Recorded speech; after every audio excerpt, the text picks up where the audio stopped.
disarray is a bit of an understatement. AJ said he wasn't the biggest fan of the NFLPA throughout his career, but he was surprised about how ridiculous this all is. I think that's probably an accurate way to depict it. How do you feel, Jage?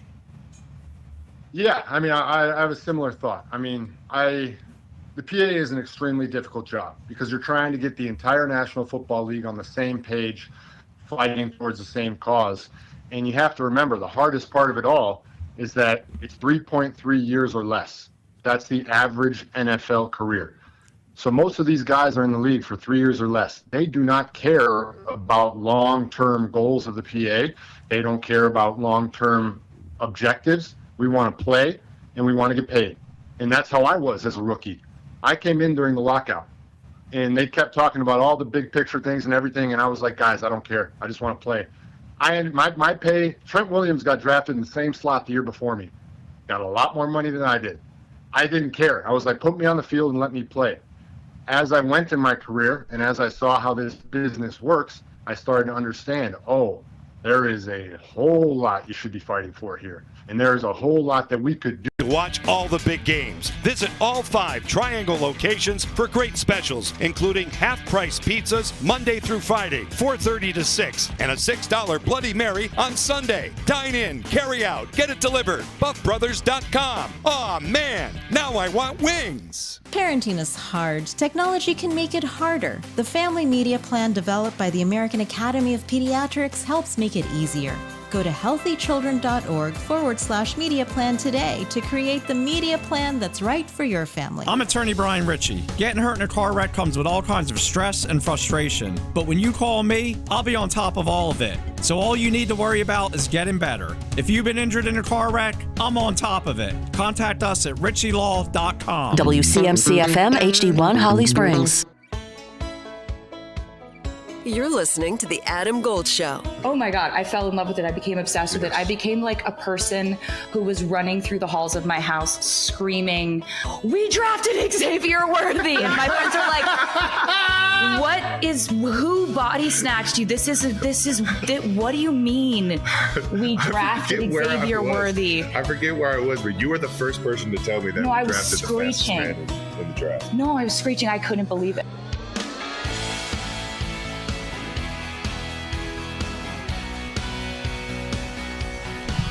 It's the Adam Gold Show. What's going on? Hope everything is hunky-dory in your world. It's a Friday! Let's go! I'm excited. Absolutely. I just showed you a raised fist. Also excited that it is the end of your work week and the beginning of your sports week. And for those who celebrate, let's raise a pint to the start of the Premier League today. Don't at me. It's fine. It's a sport. Yeah. Well, you're in free my to world, enjoy it or not. In my world, there's a big UFC fight tomorrow. So 3:19. What's tomorrow? What do we got? Dricus du Plessis No versus way. Hamza Chimaev. Yeah. Was it what? Yeah. Were those names of people? Mm-hmm. Yep. 2 of them. 2 separate ones. Yep. Really? Yep. It just sounded like a series of just like random sounds thrown together. Who is it again? Dricus du Plessis, who's fighting. He's got a belt, so he's defending his belt. I also have a belt. Then we have Hamza Chimaev, who's undefeated, does not have a belt, but is trying to get one. So they sell them. Mm-hmm. You can go to like a department store. I know. And get one. And it's been crazy because we've been watching, and I'm not a wrestler fan, you know. That I grew up watching like the 90s. We all did. Of course. I mean, I used to watch, it was then the Worldwide Wrestling Federation. Yes. Mm-hmm. So it was WWF when I was a kid growing up. So I grew up with Bob Backlund and Superfly, Jimmy Snuka, Stan the Man. I grew up with those guys. Yeah. Well, we're watching this documentary on Netflix called Unreal, and it dives into that. It's actually been very fascinating. So I would recommend it. Even if you're a fan or not a fan. When I was a kid, this is no joke, Vince McMahon was the television analyst. That's what he was. Yeah. Now, I have no idea if he was also the owner of it then, too. I really don't know. I'd be fascinated to watch that. I bet it's a riveting watch. We got a lot of stuff to do. Mike Kaye, right? It covers the Panthers for the Charlotte Observer, is going to join us in like 7 minutes. From Houston. From Houston, where he is already in a lather. Exactly. It's apparently super damp yeah. in Houston. Not rain, but damp. Like I know yesterday during the joint practices, the joint practices yesterday, it was like 90 degrees at 9:30. Oh, that's gross. Local time. Yeah. Heat index was over 100. Yeah, no, that's gross. I did read yesterday while I was looking for seventh inning stretch material. Right. This is the muggiest summer since 1981. Random fact. Like all over the country? The country. Mainly, the article I read was mostly from the eastern side. At my house. Mississippi Valley to the East Coast. Yeah. But yeah, I'm sure Houston's in there. Yeah, well, Houston's always in there. Yeah. All right, let's try to clear up some things before we get to that. Let's get it started. Let's get it started in here. All right, first thing I want to do before we'll hear from some Panthers folk in a minute, and then Mike Kaye will join us from Houston. Remember the Connor Stalions controversy with the University of Michigan? Remember, it was Jim Harbaugh's last year. Michigan wins a national championship. But earlier in the season, he was apparently authorizing this, I don't even know what you'd call Connor Stalions, member of the staff. Don't know what he did, but essentially he was a spy. Yes. Right? He was spying on opponents in various ways, sometimes on the sidelines, sometimes in the stands. It was a pretty intricate whole scheme they had going on. We all knew that they were going to get hit with sanctions. Well, the punishments were handed down today. 4 years of probation, which essentially means you better not do anything. Yeah. That's really what it does. For those people watching on YouTube, you go to YouTube, Adam Gold Show or 99.9 The Fan, either one. You saw me wag my finger. Mm-hmm. Don't you do it, young man. It happened. There are financial penalties. These, by the way, are the most significant of all of this, and it is substantial. Not even going to lie. It's a $50,000 fine. Stop. Hold on. Plus 10% of the budget for the football program. The estimate is that could be as much as $80 million in terms of the budget for the football program. Wow. And so 10% of that, right? A fine equivalent to the anticipated loss of all postseason competition revenue sharing associated with the 25 and 26 seasons. So, whatever they earn, essentially in shared revenue based on postseason play, would get lost in a fine over the next 2 years. There's 25% reduction in football official visits, whatever. 14-week prohibition on recruiting communications. They'll violate that. Connor Stalions got an 8-year show cause. Whatever, he's never going to work in football again, at least in college football again. I'm not sure he really worked in college football before. Mm-hmm. Jim Harbaugh, 10-year show cause. And what that does, a show cause, for those people who do not know, means that if a college football program wanted to hire Jim Harbaugh for 10 years, they would have to essentially, like 10 years from now, they would have to appeal to the NCAA as to why they should be allowed to hire him. If they get approval, he will be suspended for 1 year. Okay. He's never coaching in college again. No. It doesn't matter.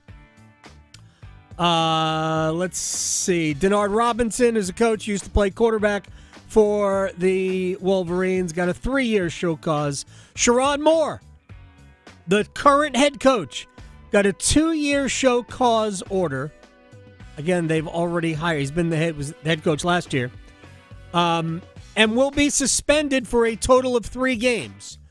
Michigan self-imposed the first 2 of those 3 games for this season. They are the second and third games of the year.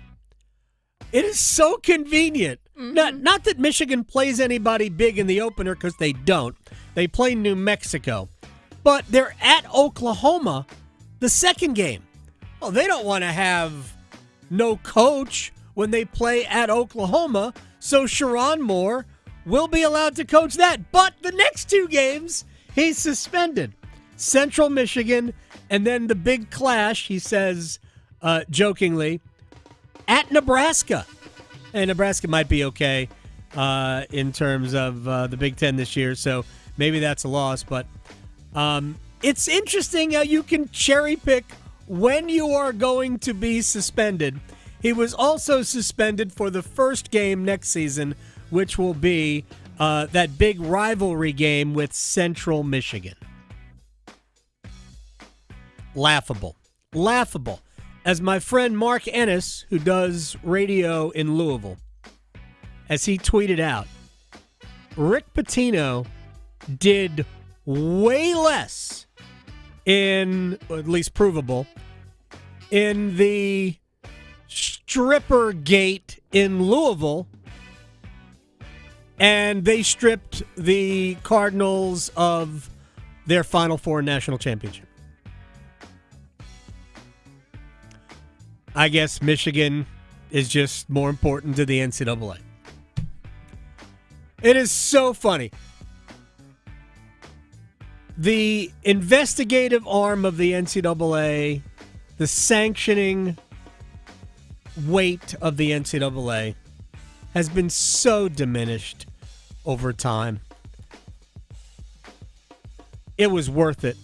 Connor Stalions was worth it to the University of Michigan. I've said this a lot over the last 20 years. If you really want bad behavior to stop, you have to make the punishment severe enough where the cheating will stop. But they don't really care. They don't. Check's clear. We're good. It will cost Michigan probably in the neighborhood of, $25, $30 million in fines. That's not insignificant, but still. You'd trade it. You'd pay $30 million to win a national championship.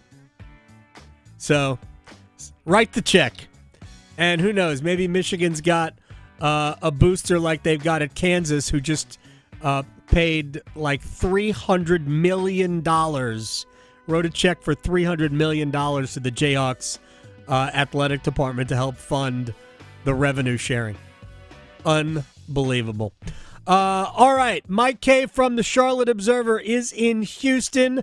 I assume he is not completely liquefied at this moment. Yesterday was apparently a sweltering day. He joins us on the Adam Gold Show. Was it as bad as all that? I don't feel like I've stared into the Ark of the Covenant, but it was pretty rough. It was warm. I'll say that. How did the players deal with it? I know there was one player who was taken off on a cart. They said that was heat related. I mean, it's hot here.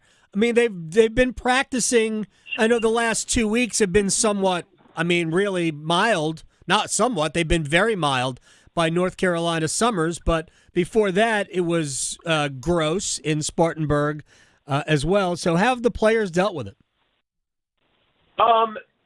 We talked to Trevon Merrick after practice, and he's from around the area, and he said this was actually pretty comfortable for a Houston summer, I guess because it had rained recently. But Nick Scorton had to take a front seat cart ride in because even with the cooling trailer that they have there that the Panthers also have, he wasn't able to kind of like chill out. They think they'll be okay. But yeah, it was a hot practice, but they seem to be relatively unscathed. But Bryce Young heated up through the air, connecting with Xavier Legette and McMillan and some of his weapons for some pretty big highlight plays. So it'll be interesting. I mean, I'm interested to see how fatigued they are coming off of this practice heading into this preseason game. No doubt about that. That definitely has a lingering effect. Mike Kaye, Charlotte Observer. You can follow him on Twitter at Mike_E_K with an E at the end. So let me ask you about Bryce, not just in the joint practices, but I sort of posited yesterday that, man, it's possible, based on the stuff that I have seen, that Bryce might be it looks to me like he's taking another pretty big step forward. He just looks so much more comfortable and assured going through everything he's got to go through. What have you seen from him through, 3.5, 4 weeks now? I mean, I think he looks like he's in line with his wide receivers, like his tight ends. I mean, he made a play yesterday where he improvised while the pocket was being kind of smashed in front of him. Austin Corbett finally anchored at center, and he hit a tight end down the seam for what was like a 20 to 25-yard catch and run. Like, it just seems like he's flowing in this offense. He gets it, he knows it, and he's making the most of it. Mike Kaye is joining us here on the Adam Gold Show. Isn't it funny how when you have like a whole bunch of good receiving targets, you seem like a much better quarterback? Yeah, funny how that happens, right? I mean, I think from the standpoint of like the offense being improved over the last 2 years, I mean, there's no question, and I think he trusts his offense. I think he trusts his head coach, and I think, in turn, he's trusting the play calls. Yeah, again, that's all of these things work hand in hand. I think retrospectively, we'll all remember just what he had to deal with as a rookie from a fractured coaching staff and too many differing ideas with how they wanted to run offense, a bad offensive line and no weapons, and we will go, you know what? Maybe it was unfair to judge anything based on that season, and certainly the beginning of year 2 wasn't great either, but he certainly looks like he came out on the other side. Some of the things that have raised some red flags for you would be what, Mike? I mean, I think, the safety position, the inside linebacker position are not priority positions in this defense. Typically, unless you have a top 10 player at either position, that's the case. Luke Kuechly and Thomas Davis and all those guys, they made the linebacker position a priority here over the years. But I think at this point, when you're stuck with Christian Roseboom and Trevin Wallace and then Nick Scott at safety, it's kind of tough to kind of wrap your mind around that. That's why I think, you have a surplus of talent on the offensive line. You have a surplus of talent at wide receiver. Maybe you use that surplus to kind of help you in other directions. But I think for the Panthers, they need to kind of figure out that back end, because up the middle, they are kind of weak once you get past that first level. Yeah, I mean, not a lot of big-time tacklers at the middle of the second level of defense. What is depth an issue for you as well? Certainly not on offense. I think on defense, they're good on the defensive line. They have the second highest defensive line payroll in the league this year. They have the highest offensive line payroll in the league this year. Outside linebacker, they're fine. I really think Nick Scorton's going to be a player. Same with Princey Uman-Milan. They really like what Pat Jones brought to the lineup. DJ Wanham's having an okay summer. Corner, I think they feel really good about the two starters, and J.C. Horn and Mike Jackson. Mike Jackson's having a terrific camp here. And then Shaw Smith-Wade was probably the MVP of training camp before the preseason started. He's gotten a little bit quieter, but he's still having a good summer. And then, Corey Thornton's kind of been one of the talks of camp. He's an undrafted rookie who is basically, the way I explain him is if J.C. Horn was built in a lab, they just forgot to add the speed element. And so those four have played well. Shamar Bartholomew's played much better than anticipated. I think their corner room is actually a lot better than a lot of us projected, and you can see why they like that group better than we do. Safety, it just depends on how they're going to handle the starting group. If Nick Scott's out there and Damani Richardson and Lathan Ransom are the backups, fine. I just think, there's no way you keep Richardson and Ransom on the sideline for Nick Scott. I mean, Nick Scott has a role in this team. He is a very good leader. He's extremely well liked. He's good on special teams, but he should be kind of like a cog in the machine and not necessarily, the hood emblem on a defense. Mike Kaye, Charlotte Observer, covers the Panthers for that paper at Mike_E_K on Twitter. Two more things, and then we will let you go. I don't know what you're going to do, towel off. I'm not sure. But I asked this question of another friend of mine who basically covers the team, Will Palashik. I said, give me your 3 starters at wide receiver for game 1 against Jacksonville. Given health, given everybody healthy, who are the 3 starters? Tenthero, McMillan, Xavier Legette, Adam Thielen. All right. He said Jalen Coker over Xavier Legette. Yeah. I mean, I think Coker needs to play, but I also say his best attribute is you could probably use him at slot, Z, and X. And so him being the primary backup to all 3 of those guys is advantageous. I think Legette's pretty much just a Z receiver. And he's having a good camp. Like, I understand a lot of people are, like, really high on the underdog story of Coker. He didn't really produce a lot in practice. Last training camp, he came back. This year has, like, really gotten in tune with his body in the playbook. And had a breakout practice the other day after the preseason game. But I got to tell you, I don't think one guy has outplayed the other. I understand what the optics are, and I understand that people want to, downplay Xavier Legette's rookie season. But if people remember, when Deontay Johnson was here at the extra receiver spot and the quarterback position was all in chaos, there was one guy who was actually producing pretty regularly, and that's Xavier Legette. Then once Damani Richardson was traded, he was moved to the X position and miscast as being the number 1 guy. I think he's better off as the number 2 wide receiver, and I think he and McMillan actually complement each other better than maybe I projected during the draft. It's interesting. You mentioned Deontay Johnson. He's on his 4th team since then, isn't he? 3rd. So it would be the timeline was he got traded to the Ravens. The Ravens cut him. Yeah. He went to the Texans. The Texans cut him. The Ravens picked him up again so that they could have his compensatory pick rights. Became a free agent, signed with the Browns. So technically, it's his 4th stop, but it's his 13th. Yes. Okay, that's still a lot. That is still a lot. Mike Kaye, final thing as we get ready for after the joint practice, which C.J. Stroud looked pretty good too, didn't he? Yeah, I was mostly focused on the Panthers' offense and just the way the training camp is set up. They're 2 different fields and they're working at the same time, so they can get a normal amount of reps. From what I saw, he hit his targets. They have a similar situation where they have about 7 or 8 rosterable wide receivers, and I think he does a really good job of spraying the ball around the field and spreading it. And that's going to be an interesting decision they have to make at their wide receiver position as well. All right. Now, what you wrote about yesterday, the battle for the place-kicking job, Matthew Wright, Ryan Fitzgerald, how would you handicap that right now? Here's the thing, Ryan Fitzgerald, from a politics standpoint, simply had to just compete with Matthew Wright, right? It just had to be even.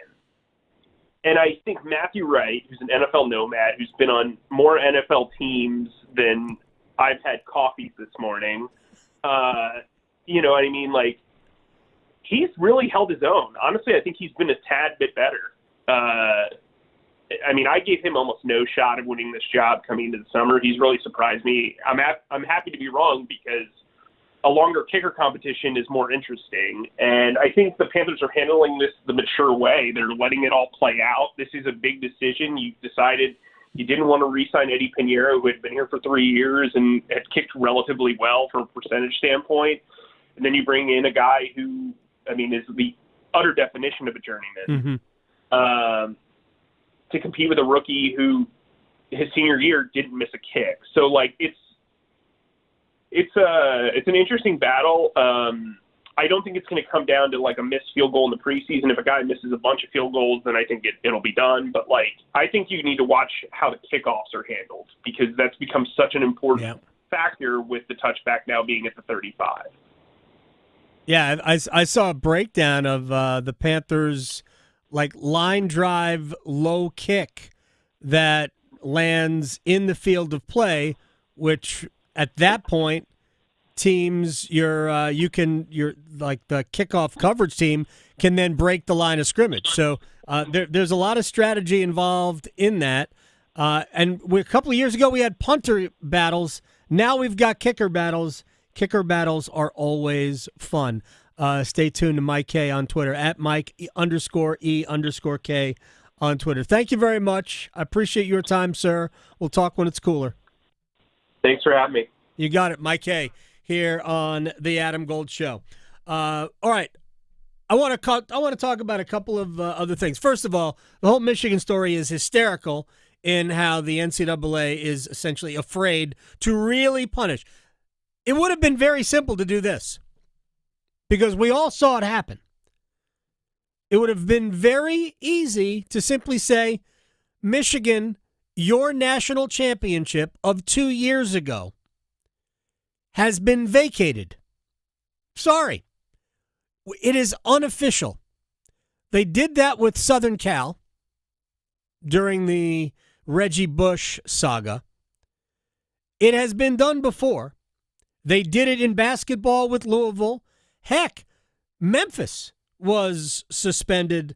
I think, wasn't Memphis's Final Four in like 2008 also vacated? It happens all the time. The NCAA has done this a lot.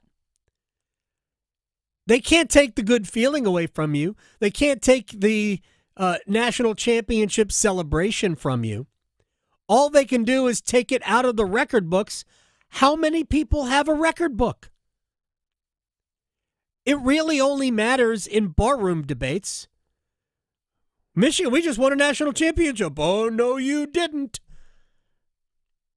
We all still have the same arguments. We all know that Michigan cheated. To whatever extent you want to believe, fine. Or rather, not what extent you want to believe, to what effect. It's, in many ways, and this is the argument that baseball players used. Well, steroids didn't help me hit the ball. I mean, probably not. So, but we all know you used them. Steroids didn't help Barry Bonds make contact, but the cream and the clear made something possible, easier, stronger, that he could hit, what was the number? 763? Whatever the number ended up being. That's weird that I don't remember the number. So, I think most people remember that Michigan won the national championship, and we can't pretend that away. But the NCAA could have simply said, yeah, for all of this stuff, for all of the cheating, yeah, we're gonna erase it from the record book, because they've done that before. Would Michigan have sued? Probably. I mean, I don't know what else to say. You can sue you want. Like, a lot of schools sue all the time. North Carolina litigated their way out of how many sanctions for the academic malfeasance? They litigated their way completely out of that. Hey, it's, you do what you got to do, what you want to do. But, man, the NCAA just punted. Absolutely punted. All right, when we come back, we didn't dig into, we had this conversation with our guy, Ben the Stats Guy.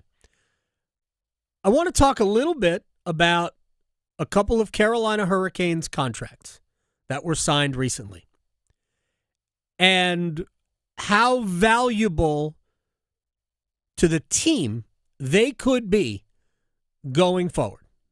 Next. Talking sports, dropping truth. The Adam Gold Show on the North Carolina Sports Network. Hey, Carolina Panthers fans, it's Dennis Cox from 99.9 The Fan. We're in the preseason, so me and my co-host, WRAL TV's Chris Lee, are back in the trenches with our podcast, Panthers Playbook. In every episode, we'll keep you up to date on Panthers news as training camp rolls forward. Insight on the rookies, the fresh free agents and surprises, plus all the insider info on the upcoming season. Follow and subscribe to Panthers Playbook wherever you discover your favorite podcasts or watch on YouTube.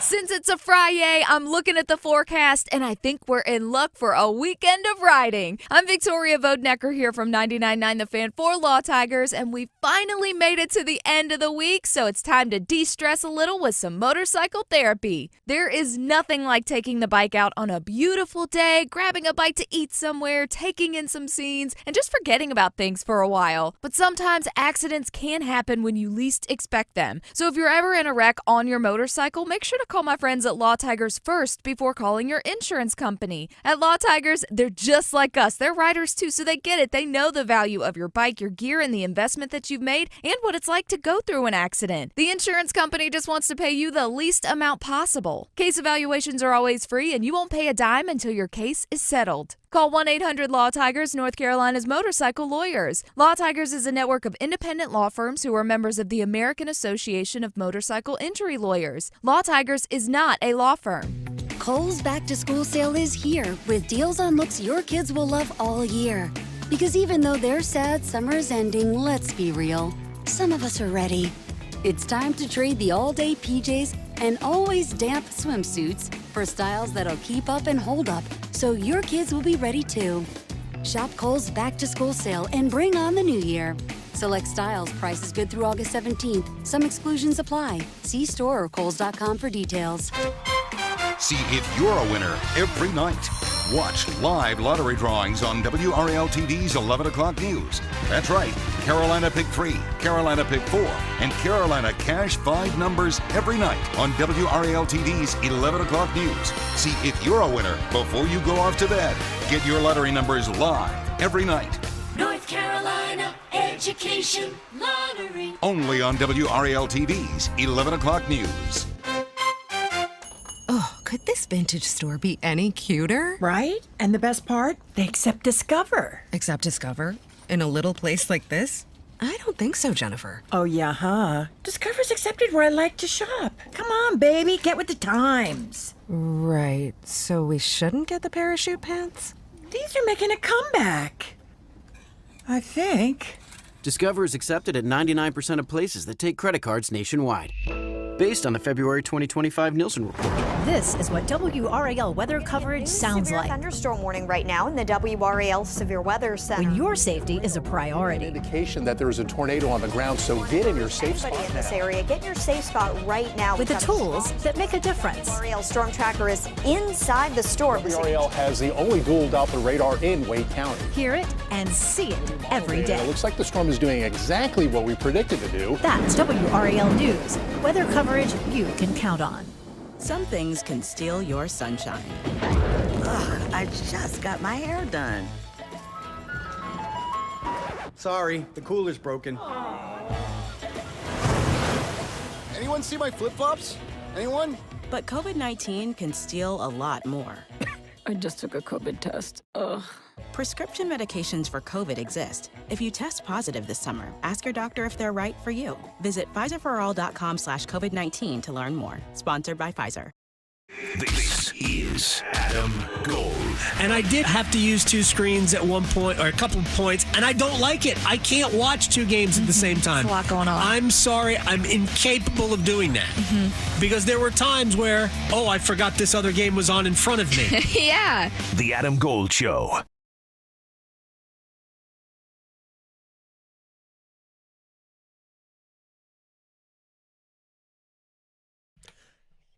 It's the Adam Gold Show. I'm Adam Gold. Victoria on the ones and twos.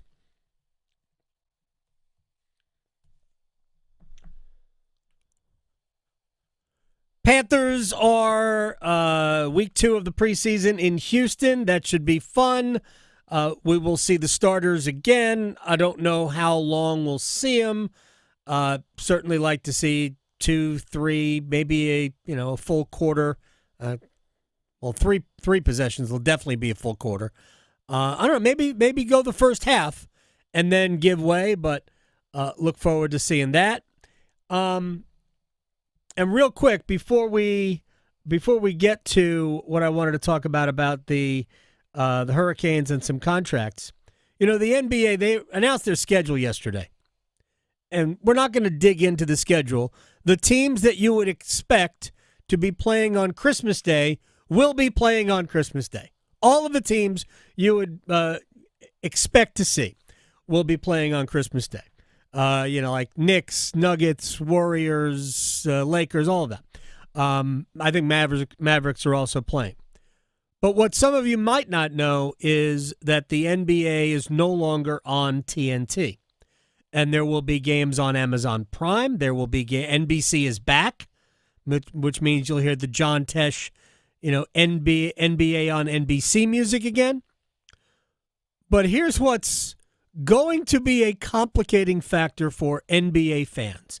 And I think there are a substantial number of NBA fans in the audience. I know if my son happens to be listening, he's a huge fan of the association.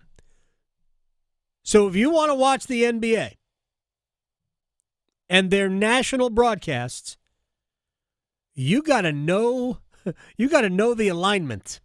Monday, Peacock. Not going to find games on ESPN or NBC on Monday. Peacock. Tuesday, you'll get games on NBC and Peacock. Wednesday, ESPN. Thursday, Amazon. Friday, Amazon and ESPN. Saturday, Amazon and ABC. Sunday, Amazon, NBC, and Peacock. And I believe the Saturday games on ABC will, I believe, flip to night games in the second half of the year.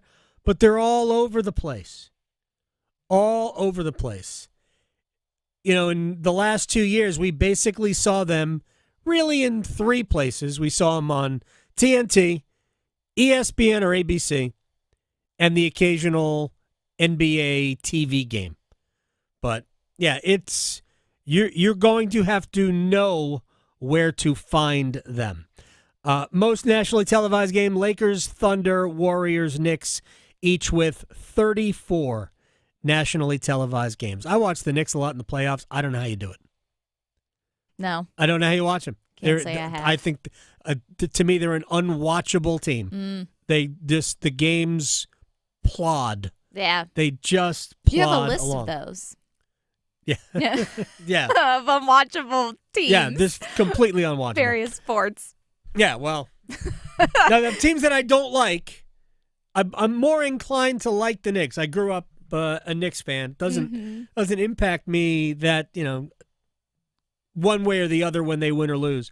But I would still consider myself a Knicks fan. Yeah. Although I did publicly divorce them a long time ago, and then they went to the NBA Finals that year. Oh, no. Yeah, the Latrell Sprewell year, and they dragged me back in. Uh-huh. All right, so I wanted to talk about really specifically the Jackson Blake contract. I had a conversation with, if you go back and you remember, a lot of our conversations during the playoffs, we had Ben Seltzer in here, the stats nerd, and he's just like an old school hockey fan, and we were talking about Jackson Blake's contract.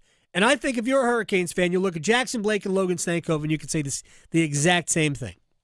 That, man, the Hurricanes have a lot of faith in a couple of 22-year-old players who are about to enter their second full season in the NHL. Blake played 1 game or 2 games, whatever it was, at the end of the previous season, and then last year, we all know what Jackson Blake did. Stankoven played a handful of games at the end of the previous season, played in the playoffs, was good in the playoffs, and this year was a rookie throughout.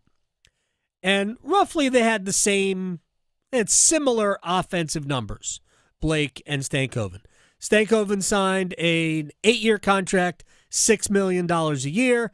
Blake's contract, also 8 years. The cap hit after deferred money is factored in is about 5.1 per year for Carolina, but there's more money in that contract than it is just $5.1 million. But just for accounting purposes, for the salary cap, it's $5.1 million.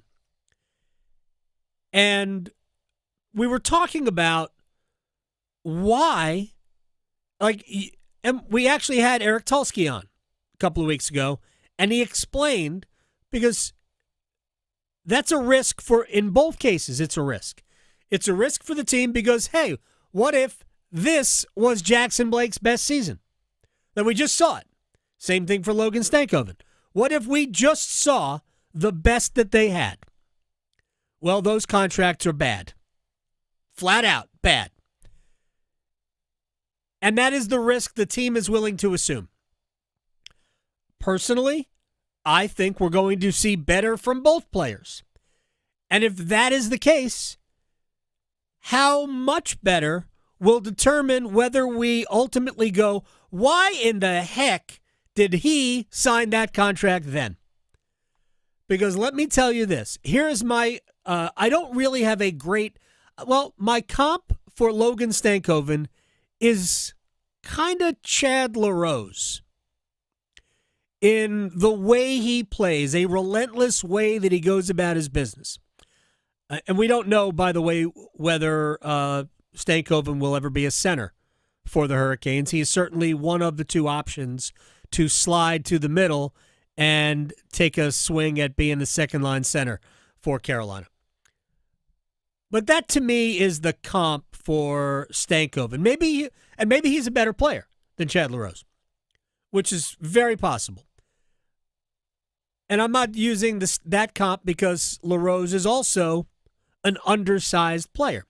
He always played bigger than he actually was, and I think Stankoven plays bigger than he actually is. So it also bothers me to always make everything about how tall Logan Stankoven isn't. I mean, he's a really good hockey player.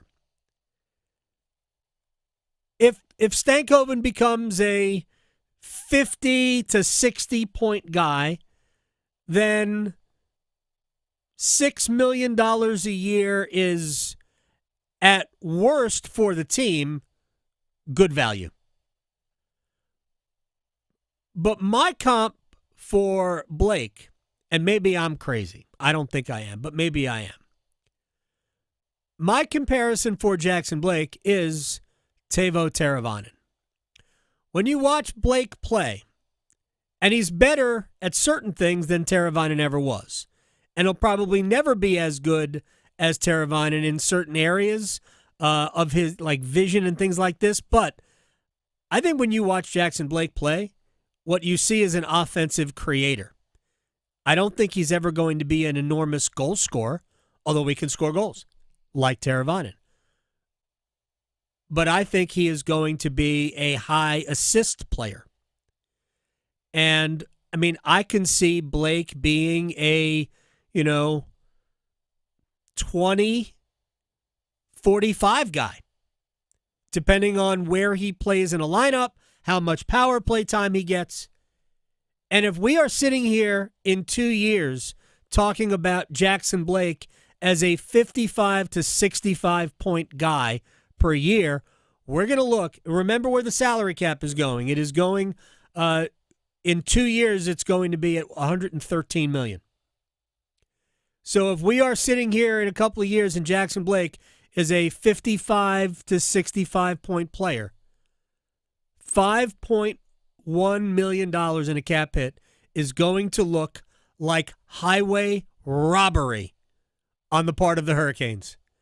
And this is where we bring it back and go, Jackson Blake, why did you sign that contract?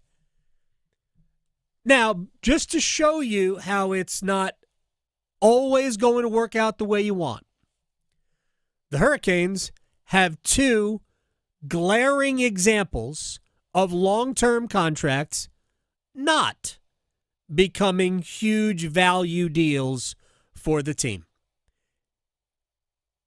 Jesperi Kotkaniemi at $4.8 million. To this point, that hasn't worked out. Now, it's not $8.4 million. It's $4.8 million. And with the cap going up, it's less of a financial hurt, although it is a financial hurt, but it's less of one because the cap has gone up so much. But they are paying, they paid for a player they projected to be better, more impactful. The real one that we need to see some return, and when it was signed, I thought, my gosh, that's going to be a great contract. But Andrei Svechnikov has yet to live up to the player that was drafted second overall. Well, I shouldn't say that. I think before the knee injury, he was trending to be that guy. And I don't think we can blame the knee injury for what we've seen. I think because Andre is healthy now. He's not slower or less strong. But Andre's game last year was so disappointing. He showed up in the first 2 rounds of the playoffs, and we went, there he is. I recognize that number 37. But we all thought that when he signed the contract, and we are halfway through it. When he signed the contract, we thought $7.75 million is going to be a bargain. Hasn't been a bargain yet. And he is one of those players.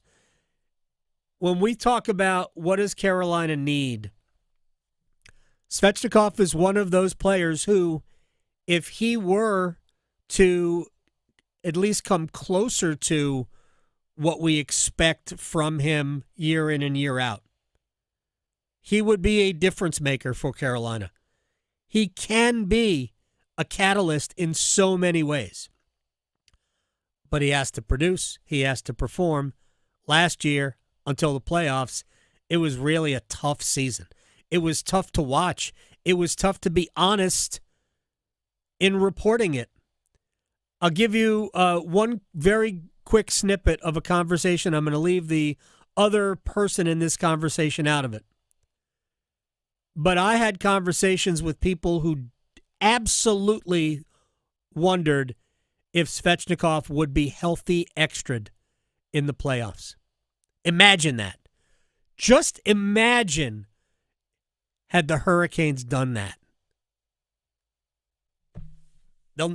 I don't believe Rod Brindamore will ever healthy scratch Andrei Svechnikov. No matter how badly he plays, it would have to be an injury for Andre not to play. Right or wrong, it would have to be an injury. All right, when we come back, a Friday edition of One Timers. Whatever it is you want to ask me, you can go to the YouTube it's 99.9 I have to be better about figuring out how to say this. I do it all the time. I screw it up all the time, too. Go to YouTube, 99.9 The Fan, or Adam Gold Show. You can find us. There's a little chat box there. You can type your question in there. So I'm going to take a break, and we'll come back and do that. Talking sports, so you don't have to pretend to know stuff. The Adam Gold Show on the North Carolina Sports Network.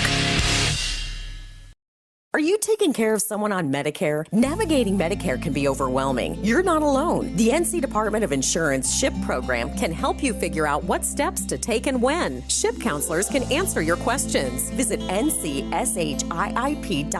or call toll-free at 855-408-1212. SHIP provides free, unbiased help in all 100 counties. Project supported by grants from the Administration for Community Living. Contents do not necessarily represent official views of, nor an endorsement by ACL, HHS, or the U.S. government. North Carolina ranks second in the nation in potential agricultural land lost by the year 2040. The NC Forever Farms program supports the preservation of family farms through permanent agricultural conservation easements and has received a record number of applications for 3 straight years. Landowners interested in preserving their working farm through the Farmland Preservation Division of the North Carolina Department of Agriculture and Consumer Services can learn more by visiting ncadfp.org. Make this your best summer yet by having fun while staying active and engaged. AARP can help. Find AARP events near you by visiting aarp.org/local. That's aarp.org/local to find both in-person and virtual events. You can also learn more about living your best life by listening to AARP Without Limits, wherever you listen to your podcasts.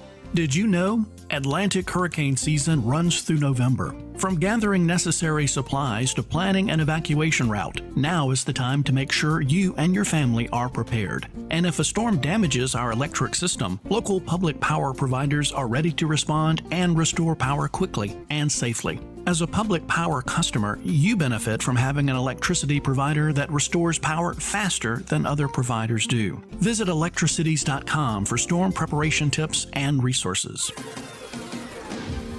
The North Carolina Healthcare Association invites you to listen to this month's podcast, Conversations on the State of Healthcare. We're celebrating the 10th anniversary of Healthy People, Healthy Carolinas, a powerful initiative from the Duke Endowment that supports community-based coalitions working together to improve health. In our latest episode, produced in partnership with the North Carolina Healthcare Association, Jordan Fry of Healthy Together Cleveland tells us how HPHC is making a difference in her county. It means everybody's at the table. Healthcare providers like Atrium Health, the county's health department, our food pantries, our school systems, colleges, cooperative extension, farmers markets, but most importantly, our residents. Everybody has a role to play, and Healthy Together Cleveland acts as the connector. Learn more and join our latest Conversations on the State of Healthcare wherever you listen to your favorite podcasts. And learn more by visiting nchealthcare.org. Healthcare? Why? Why is it so hard? Healthcare is broken. At Blue Cross and Blue Shield of North Carolina, we get it. Really? Really. That's why we're making healthcare better for all, starting with you. Really? Really. We're making plans easier to navigate by putting all your benefits, prescriptions, and details on your computer and phone. Convinced? No, but it's a start. We'll take it. Blue Cross North Carolina, making healthcare better for all, starting with you. Why choose a family physician? Because they provide healthcare expertise for the entire family, care for acute and chronic disease, treat all ages, and most importantly, keep you healthy. In fact, adults with a family physician have lower healthcare costs, better health outcomes, and are hospitalized less frequently. Family physicians, your trusted healthcare advisor for you and your family for life. Brought to you by the NC Academy of Family Physicians. All of us have a role to play in promoting a mental health friendly workplace. Learn more at whatcanyoudocampaign.org. This is Adam Gold. He doesn't have many years to choose from. No, and part of that was COVID. Nobody's picking COVID. COVID was a great year. Yeah. Look, if you invested in Zoom, oh, that was a good year. Yes. You had a good year during COVID. Yep. The Adam Gold Show.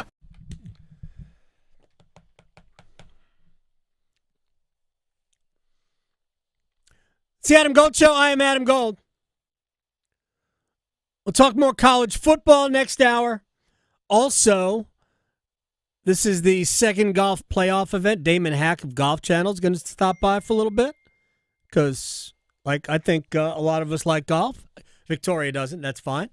Fall asleep during that segment. I know. Get a nap in. One of these days, I'm going to learn the golf.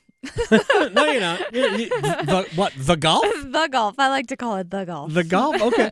Anyway, we're this is the last tournament before we lock in at least half of the Ryder Cup team. Because that, to me, is the big focus, what's coming out of this week, next week, and beyond. Jordan Spieth did not make this tournament. Highly doubtful that Jordan Spieth will be part of the Ryder Cup team coming up. That's when you go back. You don't have to go back very far. You go back 8 years. We're talking about the best player in the world. 8 years ago, best player in the world, and I think is very much a long shot to be selected by Captain Keegan Bradley. Unless Keegan Bradley is not the captain anymore because he picks himself. Talk about that with Damon Hack next hour. Right now, one-timers. Okay, so like you mentioned, you can leave them in the YouTube chat, or you can add us on Twitter, V to the Victoria with underscores. And first up, we're going to the YouTube stream. Let's do it. So we have, do you think any Canes rookies play well enough in camp to force their way onto the roster? And if they do, who would be forced out of the current lineup? Very, very. I think we had a similar question to this, I think, yesterday or the day before. Much like Jackson Blake surprised people a year ago, and my guess is forced Tyson Jost to the minor leagues. Bradley Nadeau could, if you were talking about somebody among the forward group. He had a great year for the Chicago Wolves last year. Scored a bunch of goals. And if that's the case, I have a hard time answering the question without saying a guy I really like and a guy the Hurricanes signed, Eric Robinson. He could end up being a healthy extra. I mean, I don't think it's a Kokiniemi deal. Kokiniemi's going to have to fight for a spot on the team. And it makes it even more of a problem if Kokiniemi plays as a number 2 center. Because I think that's still on the table for Carolina. That Kokiniemi starts the season in a second-line center role. Don't roll your eyes at that. I mean, I think that is an option for Carolina. I don't think it's the most desirable one, but I think it's an option. All right, next up, this was a follow-up to that question. It's assumed Nadeau would most likely be the rookie to break out, but could there be someone else, in your opinion? Yeah, a young defenseman, Charles Alexis Legault, but they've got 7 NHL defensemen right now. So it's going to take an injury to get Legault in. The advantage that he would have is that he's right-handed, and Carolina right now has 7 left-handed defensemen. 7. I'm sorry. 5 of 7 are left-handed. Charles Alexis Legault, who played at Quinnipiac with Rod's son Skyler, who's a Hurricanes prospect, I guess still. So that's my guess is if we were looking for somebody else, it would be him. Okay, and probably last but not least, we've got another one from the YouTube stream. On a scale from 100% to 100%, what are the chances that Corey Thornton makes the 53-man roster? 100% to 100%. That's what was written. I will go 98%.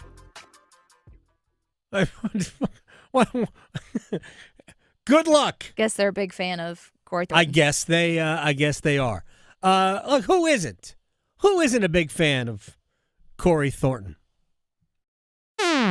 Chapel Hill to Charlotte, Greenville to Greensboro. Your sports, his state. The Adam Gold Show on the North Carolina Sports Network.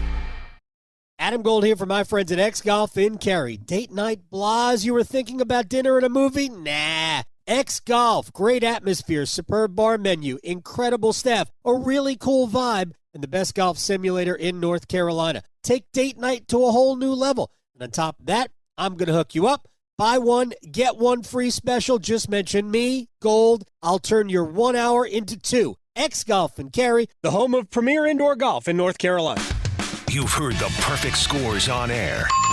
We're bringing our champions to the stage. It's our second annual Numbers Game Live show, presented by Sharky's Place Sports Bar and Grill. Perfect players will compete on August 21st at the fabulous Hilton Raleigh North Hills. Watch on YouTube as we crown a Numbers Game champ. Special thanks to On-Site AV, a full-service event production company, for lighting up Numbers Game Live. Looking for a big new game to play? Well, there's no game bigger than the new dino-sized Jurassic Park scratch-off from the North Carolina Education Lottery, which gives you a chance to win up to $200,000 instantly. And if that weren't enough, you can enter for a chance to win an exciting trip to beautiful Hawaii, where you could win up to $1 million. Welcome to Jurassic Park. Adventure awaits. Must be 18 to play. Approximate overall odds of winning are 1 in 4.28. Problem gambling helpline 877-718-5543. You know the feeling. Wake up, get ready, get the kids, the list goes on. But what if what you drive could make your life a little less complicated? With convenient home charging, a quieter ride, and an average range of more than 250 miles, EVs are one step toward a cleaner future, so you can focus on what really matters. Give yourself more time to recharge. EVs are for everyone. Sponsored by the NC Clean Energy Technology Center and the North Carolina Association of Broadcasters in cooperation with this station. If you're 55 or older and into that whole saving money thing, T-Mobile has an exclusive phone and internet bundle just for you. Right now, get 2 unlimited phone lines plus 5G home internet for just $30 each per month with autopay, plus taxes and fees. And with 5G home internet, setup is easy with just one cord and no technician needed, which is great if you're also into that whole keeping it simple thing. Switch now and experience the best mobile network in the U.S. Visit your local store to start saving. T-Mobile, it's better over here. Based on analysis by Ookla of Speed Test Intelligence data Q4 2024 to Q1 2025. Ookla trademarks used under license. Unlimited on our network. Customers on voice plan may notice speeds lower than other customers and further reduction if using more than 50 gigs a month due to data prioritization. Video streams and SD on this plan. Home internet pricing after $20 and monthly bill credit plus $5 per line without autopay. Debit or bank account required. See 5G device coverage and access details at T-Mobile.com. HIV is not a crime, or it shouldn't be. It's time for the laws to catch up to science. Join the Elizabeth Taylor AIDS Foundation to modernize outdated HIV criminalization laws. Go to etaf.org. Campaign funded through the support of Gilead Sciences Incorporated. Are you in charge of running the building maintenance plays at your workplace? If you're facing roofing issues, you gotta get RoofWorks into the game. Hi, this is Holly with RoofWorks. You can count on us to be your MVP when it comes to taking care of your commercial building roof. We handle leaky roof repair, coatings, total replacements, upfits, and we even do commercial gutters. Let us show you what a valuable addition we are to your building maintenance team. Contact us today online at roofworks.com. That's roof, WERKS.com. This hour of the Triangle Sports Leader is powered by Ritchie Law Firm, Injury Lawyers. Ritchie Law is on top of it. Go to RitchieLaw.com. Get in the hole! That's RitchieLaw.com. Broadcasting live from the Lenovo Studios. WCMC HD1 Holly Springs. 99.9 The Fan. The Triangle Sports Leader. You are reminded that this guy is just a football nerd. You know, that he loves to be on the practice field. He loves this stuff. And he will be tested by the ups and downs of the season. There's a scenario where this goes poorly, the message doesn't keep delivering, and all the advantages in the world can't change the way an 18 to 23-year-old acts on a Saturday. So, like, there is that possibility. But my bold prediction from the CBS Sports ACC preview is that Bill Belichick ends up winning Coach of the Year.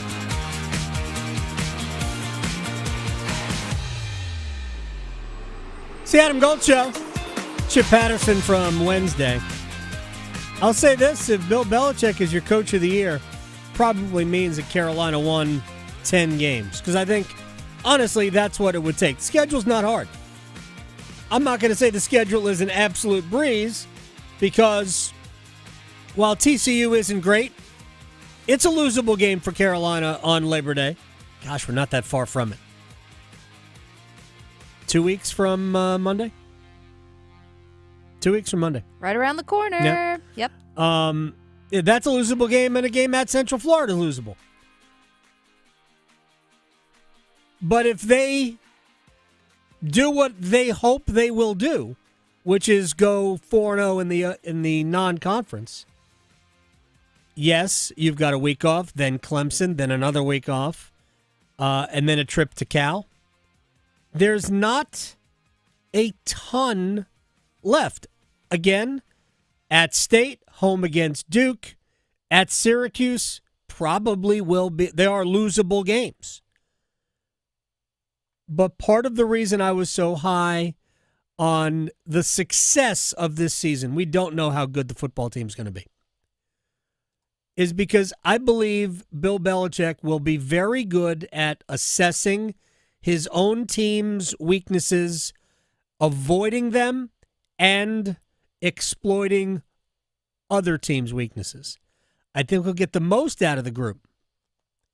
If he does that and they win 9 or 10 times, I think you're talking about a legit Coach of the Year candidate. So Chip Patterson in that regard is right. Real quick, I want to talk about a little bit about some college football things as it pertains to the ACC. We know how big a start it is, how really for the entirety of the league. But the ACC's got three teams, maybe a fourth, that could be in line for a playoff spot. Actually, I saw Louisville in many cases listed as the ACC's second playoff team.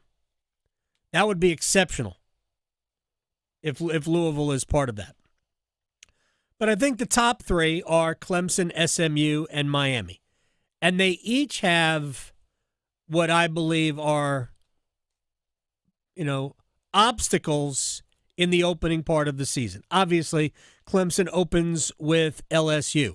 I also think the game at Georgia Tech in Week 3, not going to be a breeze. Georgia Tech is going to be that team, meaning that's the one that's going to screw it up for somebody. They were the first team that screwed it up for Miami. Man, they nearly screwed it up for Georgia. It's a game that the Yellow Jackets absolutely should have won. Clemson also has the game at South Carolina at the very end. But I'm talking about at the beginning of the season. Clemson, LSU, a big one. SMU's got to play Baylor. Baylor, a lot of people I have seen have made them the favorites to win the Big 12. That's a big test for SMU, a club that didn't play a great non-conference schedule a year ago. I think I played BYU in Week 2 and lost that game, right? And Miami opens with Notre Dame. If the ACC can have their best teams do well in big-time non-conference games, it was probably 3 weeks ago where I made a list of the games just in the opening week. Now, SMU Baylor is in Week 2. And in the opening week, I talked about the non-conference games that the league has to win. Well, I'm not going to put Miami, Notre Dame as Miami has to win because that would be assigning maybe a little bit more importance to what Miami is than is proper. But if Miami beats Notre Dame to start the season, and then in Week 4, at home beats Florida, we are talking about a team that will have a very good chance of getting deep into October when they play at Louisville as an undefeated team. Miami's schedule's pretty tough. They have trips to, it's not at Louisville, it's home against Louisville. But at Florida State that's a rivalry game, you never know. At SMU, and we all know that Pittsburgh is always a problem for somebody too, and Pittsburgh's got good players. But Clemson, SMU, and Miami all have difficult games early, and that's where the ACC will needs those teams to win. You're not going to win them all, but you have to win enough to establish that your league is not, they're no good. Cannot have Clemson getting blown out by Georgia last year. Can't have that. ACC's got to be better, and their best teams have to be better because then it helps to assign value to the rest of the league. And North Carolina plays a role in that, as does NC State, as does Georgia Tech with their first game of the season at Colorado. Don't lose that game. All right, so couple of things I wanted to bring up about the NFL. The first is this. So there's a story at the top of ESPN's queue of news stories in a survey in which most NFL retirees would play again despite the costs, meaning the cost to their health. And anybody that has heard us talk about how the league deals with concussions. The bigger problem isn't necessarily the league. It's a problem. Look, we don't have to pretend as though the league didn't hide science. They did. But I said this throughout. The players all knew and accepted the risks. They just did. The players were oftentimes the biggest violators of whatever rules there would be to stay in the game.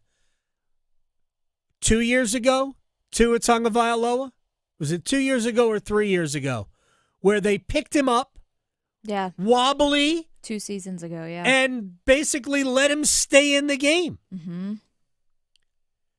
Players want to play. Players want to be there for their teammates always. They don't want to come out of the game. Now we have independent spotters. And if anybody suspects, that could be a concussion, you're off the field and you got to go get checked. You might miss. By the way, it happens in other sports too. Happens in hockey a lot. The players know the risks. They accept the risks. My argument has always been, stop trying to make the game safer. You're not going to do it. The nature of football is collision, collision, collision, every play, multiple times. A lineman will probably, what they call it, like you're in however many, you're in a car wreck every play. Right. There's simply no way to make the game safe. Safer, sure, to a degree. My argument has always been the league should just have to take care of the players. I think you owe it to the players. Yeah. I know they've assumed risk, but it's not like written in small print on the back of a ticket to a baseball game that if you get hit by a foul ball in the face, that, we're not responsible. Yeah, I know you're not responsible, but, I mean, in a lot of ways you are. So the league can't medical waiver, or they shouldn't be allowed to medical waiver themselves out of responsibility. They should take care of their former players. And we can debate whether or not they really do. But I'm 100% not surprised that most NFL retirees would do it again. Oh, yeah. No. Where do you get that? Where do you get that thrill? Rush. Right. Mm-hmm. Where do you get that? Yeah. And I mean, that's why it's so hard for these guys when they retire to replace the feeling of a game day. And this goes for any sport. That's why they stay in it too long. Just a game too long, a season too long, a year too long. Yeah, well. It happens less in the National Football League because of the nature of contracts. Speaking of, and this is the other thing, the NFL Players Association has put on administrative leave one of their attorneys for behavioral issues apparently around the PA. But remember their executive director, Lloyd Howell, resigned like I think it was a Friday night. Yeah. About 3 weeks ago. We talked about this when this situation was boiling over. How he was a hire that had zero background in unions, labor. He's not a lawyer. I don't understand how you hired an executive director of the Players Association that's not a lawyer. That's what you should be, especially coming off of DeMaurice Smith, who was a prosecutor. Right. Makes no sense. So, Pablo Torre, most famous for his incessant reporting on Jordan Hudson. Yes. I'm actually into a third episode of a 4-episode, I think, saga of exposing corruption in the NFLPA. Now, I'm not ready to make a determination as to what I feel about all of it, but as we sit here today, I don't know how the NFL Players Association doesn't completely, top to bottom, completely change their personnel. My read, having read enough of the stories, a lot of it on ESPN by Don Van Natta and other reporters on this, and who knows how much longer that will go on now that the NFL owns 10% of ESPN. But my read on the situation is that the NFLPA is corrupt, and they are actually working with the NFL at the detriment or to the detriment of their own players. And I don't know how that can be allowed from a player perspective. It is staggering what you read. Just to go back to the what started all of this. In the early part of this year, an arbitration hearing was handed down and buried by the Players Association and the league. The league won an arbitration hearing, which said that there was no collusion around the league based on the desire for players to get guaranteed contracts.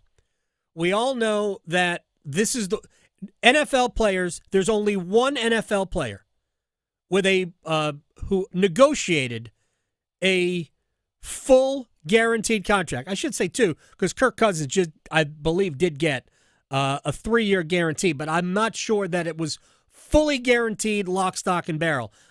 Deshaun Watson had one. 5 years, what was it, $230 million with Cleveland, which has certainly turned out well. But the long-standing debate and want for the NFL Players Association was, we want guaranteed contracts. Well, not even Lamar Jackson could get that. He was holding out for one, right? And nobody offered, even tried to offer sheet Lamar Jackson. The Atlanta Falcons went into a season with Desmond Ridder as their quarterback rather than even have a conversation with Lamar Jackson. That's odd, because he was available. Would Baltimore have matched the offer? Maybe. Probably. No collusion there. But the NFL, because it was circumstantial evidence, the NFL won the arbitration ruling. So they were not liable financially. But when the report was released and Pablo Torre somehow got a copy of it, it showed that there was collusion, even though it was circumstantial. There were just suggestions of collusion. And the Players Association, which should have used that as leverage, and I guess still can going forward, buried it. It only came out because Torre was relentless in his pursuit of it. The Players Association allowed it to be buried.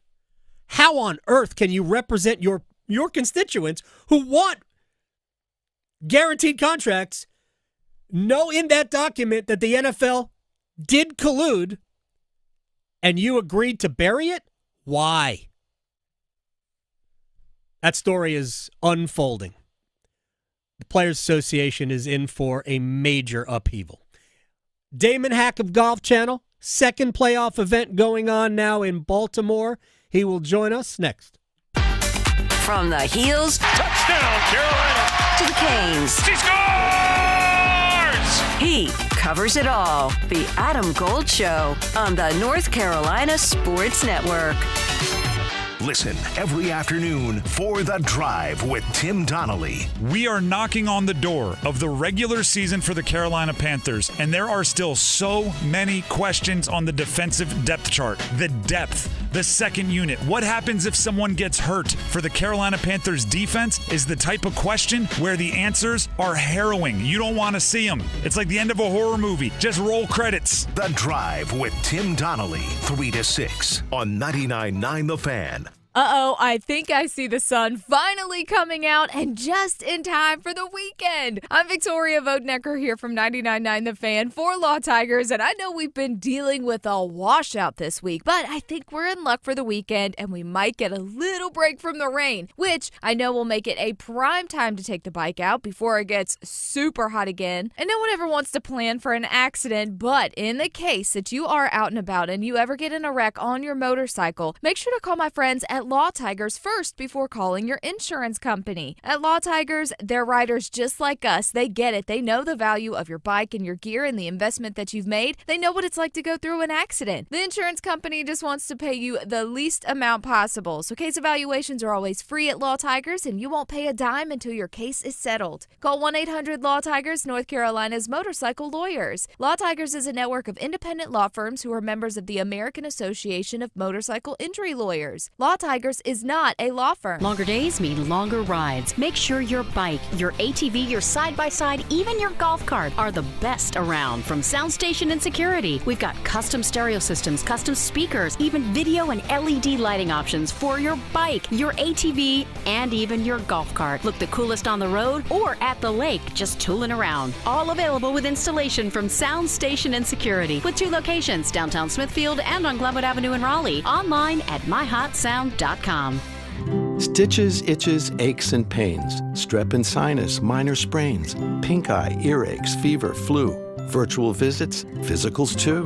At WakeMed MyCare 365, we offer both walk-in primary care and urgent care. So find the MyCare location nearest you at wakemed.org. Walk right in, and for just about anything from asthma, rashes, and examinations to x-rays, labs, and vaccinations, make MyCare your care. It's bow time. Something new just dropped at Bojangles. Take the bold taste of a crispy golden chicken supreme that's been seasoned to perfection, then add dill pickles, Carolina Gold barbecue sauce, and a toasted bun that's great on the go. What do you get? You get a Bo's Bird Dog. In fact, you can grab 2 of them for $5. So when you're on the go, headed to practice, or need a snack, grab a Bo's Bird Dog. Hurry in before they're gone. Available for a limited time. It's bow time.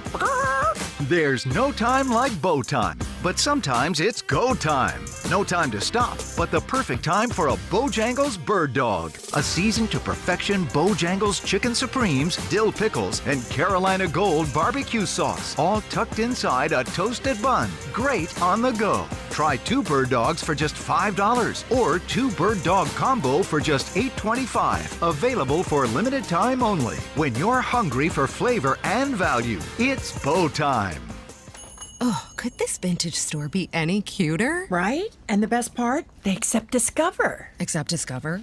In a little place like this? I don't think so, Jennifer. Oh, yeah, huh? Discover's accepted where I like to shop. Come on, baby, get with the times. Right, so we shouldn't get the parachute pants? These are making a comeback. I think. Discover is accepted at 99% of places that take credit cards nationwide. Based on the February 2025 Nielsen report. Gold. Because if interrupting is part of the talent, then she wins. Giving an RBF face? Yeah. Oh, wow. I mean, everybody saw it. I didn't say it.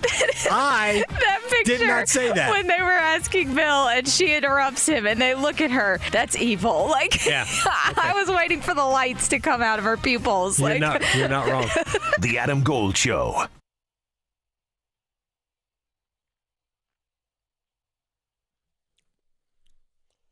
It's the Adam Gold Show. I am Adam Gold. Victoria on the 1s and 2s. Small break from football. We'll get back to it. Second playoff spot or second playoff tournament in the PGA Tour ongoing. The BMW Championship in Baltimore. 4 years ago, that was the scene of Patrick Cantlay making, half a mile worth of putts on Bryce and DeChambeau in one of the all-time epic playoff wins for anybody on tour. I think Robert McIntyre made almost as many feet worth of putts yesterday, But look who's second right now. Tommy Fleetwood is relentless. It's got to happen at some point. Damon Hack at Golf Channel joins us on the Adam Gold Show. First of all, sir, thank you so much for your time. And that's where I want to start because I watched last week and I wanted Tommy to win. He is just obviously such a nice guy and a great player, has done everything but win on the PGA Tour and win a major. He hasn't done that either. But your interview with him after the match, after the round, when did he blow it like he blew it at Travelers? Probably not, but close. And I just thought you let him do the talking, and I just thought that was outstanding. How are you? Adam, I'm great. It's kind of you to say. Great to be back with you on this Friday. And, buddy, I got more text messages about that interview than maybe I've gotten from any interview. People want Tommy to win. They felt for him. They feel for him. They thought it was great that he chose to talk. You could tell he was processing what happened as he was answering my questions. And you're right. I tried to stay out of the way, ask short questions, and let him try to go through what happened. And he talked about the great birdie on 12 and 13, the par save on 14, the birdie on 15. And then he said, I didn't par the par 5 16, got a bit of a soft bogey on 17. And he's just trying to figure out, how is this happening again? And I appreciated his time, his honesty. Had he said, Damon, I don't want to talk, I would have thought no less of him, because the story of 2025, outside of Rory and the career Grand Slam and Scotty winning 4 times 2 of those majors, has been Tommy Fleetwood's, great white whale search for a PGA Tour win. A great way of putting it, the white whale. The other story has been players not talking, right? Colin Morikawa, very publicly said, I don't owe you guys anything. We go back a year in the summer to Rory McIlroy, who finished second to Bryce and DeChambeau at Pinehurst, exiting the parking lot before anybody had a chance to talk. It's their right to do it. I don't think it's a great look when they do it, and I don't think it has to define who they are as people, but it can define who you are when you do speak. And that's where I think Tommy Fleetwood, if he didn't have everybody rooting for him, he absolutely does now. Damon Hack joining us from Golf Channel here on the Adam Gold Show. So I know you and I have texted about this. The Keegan Bradley is the captain of the U.S. Ryder Cup team, is playing hasn't played great the last few weeks. He's going to be in the Tour Championship. Do you think he picks himself in 2 weeks? I don't think he can. I know that some of the guys on the team are saying, look, you're one of the best, not just 12 Americans, but 12 best players in the world. Even if he's not playing his best right now, they know his fire for that event. I don't think he can do both to the utmost ability. I think if he's going to be a captain and a player, he won't be as good of a captain, and I don't think he'll be as good of a player. How do you think about taking out Rory McIlroy or Jon Rahm in singles when you got to think about, well, who's going to play this afternoon, who's going to rest? I think the fiery type of competitor that Keegan is, he'd be better off just saying, you know what, I'm putting all my eggs in the coaching basket or all my eggs in the player basket. It takes 2 different energies. One is a more heart follow, soul follow. The other is you have to be clinical and cold and calculating and objective. And I just don't think you can wear all of those hats on a knife's edge type of competition that the Ryder Cup is. I think he could still be a great captain if he's doing that solely. I think he could be a great player if he's doing that solely. I think it becomes a little bit muddy, especially since he's not playing that great right now.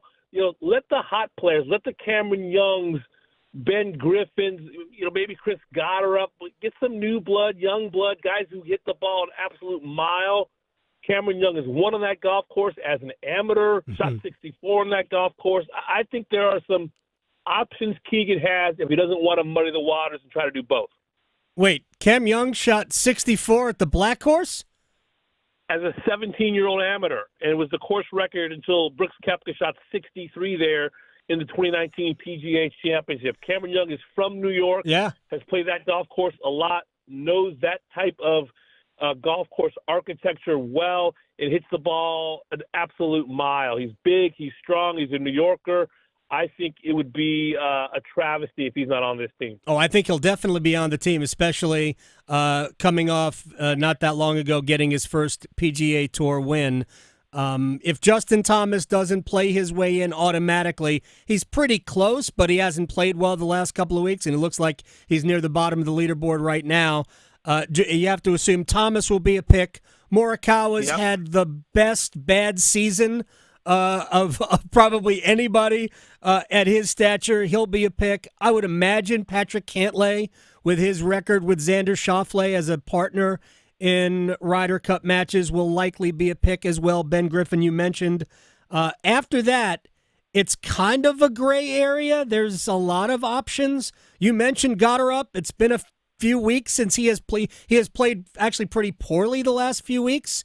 Do you think it matters, or does the win at the Scottish and then backing that up with a good finish at Royal Portrush do enough for Keegan Bradley to put him on that team? Because he's a long hitter too. One of the longest on the PGA Tour. He's from New Jersey. He would have a lot of people there. I mean, this is going to be crazy. The support's going to be out of this mind, out of this world type of noise. I think it's going to be a one-of-a-kind Ryder Cup. I think it's going to be ratcheted up maybe to a point that it's never been. To watch Chris Goddard walk shoulder to shoulder, side by side with Rory McIlroy in the same group and beat him at the Scottish and then back it up with a top 5 finish at the Open Championship at Royal Portrush, that opened my eyes. But also the tee shot. It's all carry. He absolutely moves it. That golf course has so many forced carries. Yeah. You might recall back in 2002, there were guys that weren't able to reach the fairways because it was cool.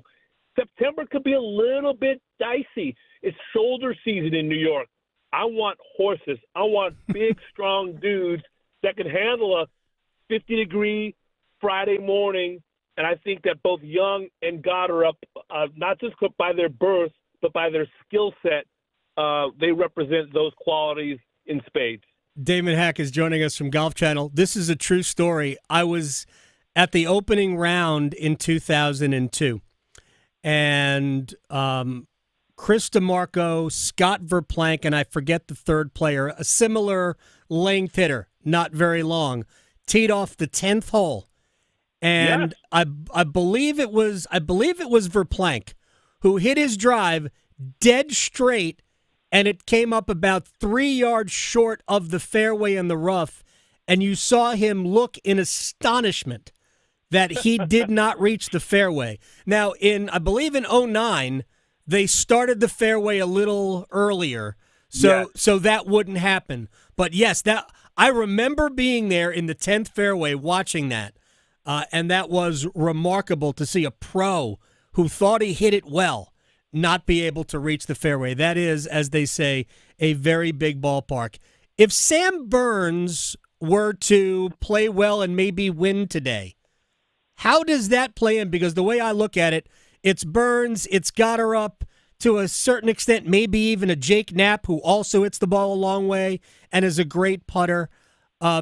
It's one of those guys might be in the mix, and we'll throw Keegan Bradley in there as well. But if Burns were to win, does that change the calculus? I think it does in large part because he's Scottie Scheffler's best friend on the PGA Tour. And the world number one has some weight to what he wants. Burns is also a fantastic putter, which is necessary at a Ryder Cup. And right now, as we sit on this Friday, Sam Burns is tied for third. So he's playing very well as we get late in this FedEx Cup playoff 3-week bonanza. So I think if Sam Burns shows any life, and he played well at the U.S. Open in Oakmont, lost in that playoff at the Canadian Open a couple of months ago, maybe 6 weeks ago now, I think Sam Burns, because he's been on these teams in the past, because of his relationship with Scotty, because his kind of preeminent skill set is the putter, for all of those reasons, and if he's playing well this week, which he is, I think Sam Burns would have a spot on that team. All right, final question for Damon Hack, because Sam Burns is tied with Harry Hall. Harry Hall is one of my favorite characters to watch on the PGA Tour, just with the hat, with the Dave Lennox driving cap he wears, the old Payne Stewart cap. Has he's had such a good year. Has he played his way into potential inclusion on that team? I haven't, read for a fact that John Rahm is going to be on it, but I can't imagine he's not. But there are some logistical hurdles to overcome because there's a dispute with him and the European Tour. But could Harry Hall potentially knock off a Højgaard? Right now, Harry's 19th in the European Ryder Cup standings. They lock in their top 6 1 week after the U.S. team does. The U.S. team locks in the top 6 after BMW. Then it's the Betfred British Masters where Luke Donald's top 6 will be locked in. Harry Hall would have to win. He'd have to win this week and or the Tour Championship, in my opinion, to make it compel Luke Donald to have a pick for him. John Rahm's going to be on that team. Whatever DP World Tour fine he has to pay to be compliant, you're going to want that 2-time major champ, former world number 1, a guy who lives and breathes the Ryder Cup. Harry Hall, love the hat, won the ISCO championship last year, but doesn't quite have the pedigree of a Rahm or even the Højgaard twins. I think Harry Hall would have to pull a rabbit out of the hat, win this week or next week to even have a shot. Right now, it's a very long shot for the dapper Mr. Hall. He's been a top 10 player like every week for 2 months, it seems. He's on every leaderboard I look at. Damon Hack, Golf Channel, Golf Today on Golf Channel, at Damon Hack GC on Twitter. Thank you so much, sir. I will talk to you soon. Great catching up, buddy. Have a great weekend. You got it. Damon Hack of Golf Channel joining us here on the Adam Gold Show. I don't know, Harry Hall just always on the leaderboard. It's bonkers to me. So the University of Michigan was sanctioned today. I know people have, maybe you don't remember. You remember the Connor Stallions, their own version of Spygate, where Jim Harbaugh, they deny that, he set it up. He certainly sanctioned it with Connor Stallions buying tickets and paying people to go to games as they were spying on their opponents. Yeah. Well, that whole thing came to a head, and Harbaugh got a 10-year show cause. The assumption that he'll ever coach in college again is laughable. Connor Stallions got an 8-year show cause. It is interesting that Stallions' show cause was less than Harbaugh's. Maybe it had something to do with the fact that Jim Harbaugh still has 3 years left on a show cause. Yeah. Because they had other remember they had practice violations. All kinds. That he was embroiled in. Because he got suspended also in the national championship season. They suspended him for games. So he has a show cause that's carrying over to whenever it is he does come back to college football, if he ever does, and he won't. So the 10-year show cause would be delayed by 3 years until the other show cause runs out. I mean, it's all silly, isn't it? The biggest part of what the NCAA is doing to Michigan will be the fine. And the fine will be substantial. It could end up being as much as $30 million, which I just blinked and Michigan just came up with. Unfortunately, the NCAA is very bad at A, the investigative process, always has been, always will be. No subpoena power, that matters.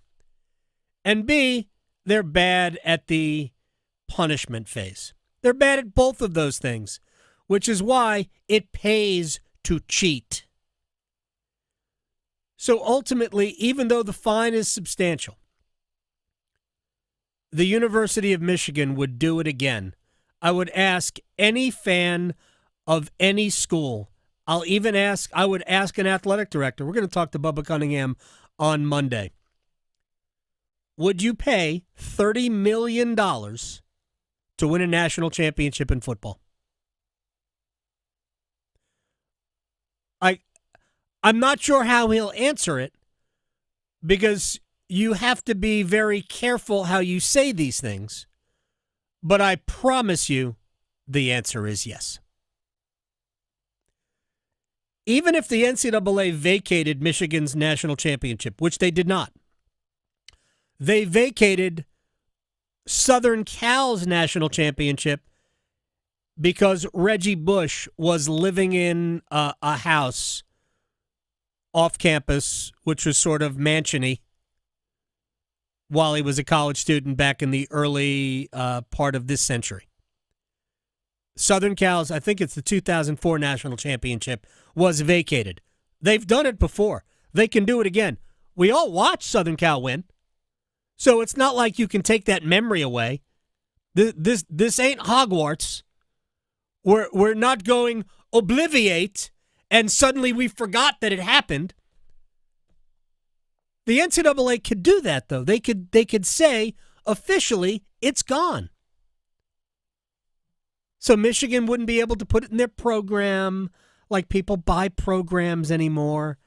Like it would be listed on the internet as, no title, vacated. But we all saw it. They had a parade. They will celebrate that national championship team forever. It pays to cheat, people. It pays to cheat. The punishment, I'm not going to say can never, because it could. Here's what the NCAA could have done. They could have said to Michigan, you're ineligible for postseason play. That's what they could have said to Michigan. That hurts. But they won't do that. Because money. That's why. All right, let's take a break. We'll come back. We'll stretch. We'll place bets. Tons of stuff to do. We have a round table. You know what today is, Victoria? A Friday. Yes. You know what else today is? What is that? The 15th. Also, yes. Tomorrow is my 20th anniversary. Oh. My 20th wedding anniversary. Happy early anniversary. I would ask if you have fun plans, but I don't want to ruin any surprises. It's all work in progress. Yeah. It's all a work in progress. There's still time. No, I know what I want to do. Yeah. We'll see. Yeah. We'll find out. Right. Anyway, wish me luck. Good luck. We'll place bets next. Making more sports sense than social media trolls. The Adam Gold Show on the North Carolina Sports Network. As the health director in Haywood County and a nurse here in North Carolina, I can tell you that the 988 Suicide and Crisis Lifeline saves lives. No matter your struggle, you are not alone. The 988 Suicide and Crisis Lifeline is free, private, and always available. 988 Lifeline counselors are ready 24/7 to speak with you, help you cope, and get you connected to the support that is right for you. 988, the National Suicide and Crisis Lifeline. Call, text, or chat 988 24/7. Brought to you by the North Carolina Department of Health and Human Services. North Carolina ranks second in the nation in potential agricultural land lost by the year 2040. The NC Forever Farms program supports the preservation of family farms through permanent agricultural conservation easements and has received a record number of applications for 3 straight years. Landowners interested in preserving their working farm through the Farmland Preservation Division of the North Carolina Department of Agriculture and Consumer Services can learn more by visiting ncadfp.org. Make this your best summer yet by having fun while staying active and engaged. AARP can help. Find AARP events near you by visiting aarp.org/local. That's aarp.org/local to find both in-person and virtual events. You can also learn more about living your best life by listening to AARP Without Limits, wherever you listen to your podcasts. Did you know Atlantic hurricane season runs through November? From gathering necessary supplies to planning an evacuation route, now is the time to make sure you and your family are prepared. And if a storm damages our electric system, local public power providers are ready to respond and restore power quickly and safely. As a public power customer, you benefit from having an electricity provider that restores power faster than other providers do. Visit electricities.com for storm preparation tips and resources. The North Carolina Healthcare Association invites you to listen to this month's podcast, Conversations on the State of Healthcare. We're celebrating the 10th anniversary of Healthy People, Healthy Carolinas, a powerful initiative from the Duke Endowment that supports community-based coalitions working together to improve health. In our latest episode, produced in partnership with the North Carolina Healthcare Association, Jordan Fry of Healthy Together Cleveland tells us how HPHC is making a difference in her county. It means everybody's at the table. Healthcare providers like Atrium Health, the county's health department, our food pantries, our school systems, colleges, cooperative extension, farmers markets, but most importantly, our residents. Everybody has a role to play, and Healthy Together Cleveland acts as the connector. Learn more and join our latest Conversations on the State of Healthcare wherever you listen to your favorite podcast. And learn more by visiting nchealthcare.org. Healthcare? Why? Why is it so hard? Healthcare is broken. At Blue Cross and Blue Shield of North Carolina, we get it. Really? Really. That's why we're making healthcare better for all, starting with you. Really? Really. We're making plans easier to navigate by putting all your benefits, prescriptions, and details on your computer and phone. Convinced? No, but it's a start. We'll take it. Blue Cross North Carolina, making healthcare better for all, starting with you. Now, all across North Carolina, it's Carolina Newsmakers. Each week, leaders from politics, education, business, and the arts join Don Curtis to share insights and ideas shaping our state. Listen on radio stations throughout North Carolina and on demand at carolinanewsmakers.com. Carolina Newsmakers is presented in part by the North Carolina Academy of Family Physicians, advancing family medicine in North Carolina since 1947. This is Adam Gold. We're going to have Seth on the show next week when he gets back from vacation. He was by a pool. What are you doing? Get off Twitter. It's nicer to be on Twitter when you're by a pool anyway. No, just stop engaging with people. The Adam Gold Show.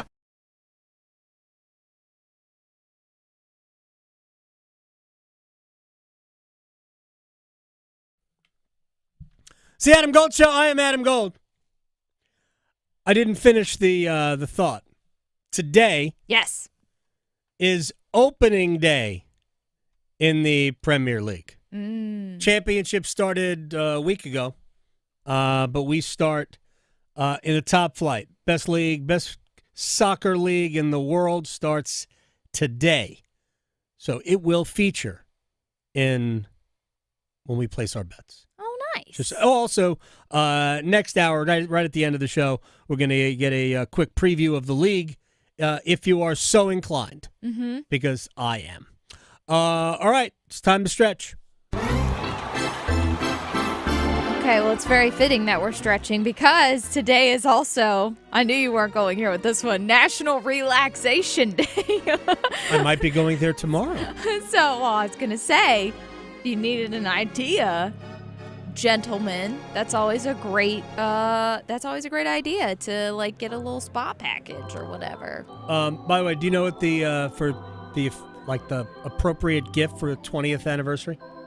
I know some of them are paper, some are wood, some are glass or whatever. I think China. Really? Yes. China. Fascinating. What if you don't collect China? You said fascinating, and you could not have been more there was so much sarcasm. So not fascinated at all by any of that. Fascinating. Yeah. Almost to the point of falling asleep. Exactly. Yeah. Well, to each their own, I guess. Yeah, I don't have a China cabinet, so I can't do anything with your China. This is fine. Not to interrupt, but I stopped by my wife's salon. Yes. She runs a salon right around the corner, actually. I stopped at Wegmans. Flowers. Mm-hmm. Yes. Oh, they have a great flower selection. 24 yellow roses. Yes. Also, a bottle of Prosecco. Ooh, I like the bubbly. Yeah. Was it too early at 9:20? I think they've probably seen crazier things at earlier times, so it's okay. Oh, no, the person in front of me had a box wine. Oh, they are starting that party at noon. Not even joking. Person in front of me in line had a box of wine. Oh, yeah. I feel that person. If you are if you are buying boxed wine on a Friday, that thing is open right now. in the car. Yeah, I don't even need it to cool down. She jammed a big straw right through the top of the box yeah, in went the car. to the gas station to get a cup of ice. Like, they don't even care. They don't even care. I feel that person. No, that's fantastic. See, you're on the right track, though. That is a great relaxation day starter kit. So Wegmans has got it all. I'm telling you. Awesome. Stay away from the bakery section because that'll get you too. It's bad. Yeah. I did. I stayed away from the bakery section. That's a good idea. But they say on National Relaxation Day that we are supposed to have about 42% of your total day relaxing, which feels like a lot. But they're also taking into consideration that normal people sleep 8 hours a day. Who? So, I know. Who? I know. Quote, normal people. So they think that leaves 2 hours to, recharge and whatnot. And they say your mind and body need it. So if you don't get it on like a regular basis, you should do it on the weekends. So I know Box Wine Lady is absolutely doing that right now. Oh, yeah. So Can't tell her nothing. No, good for her. She's living her best life.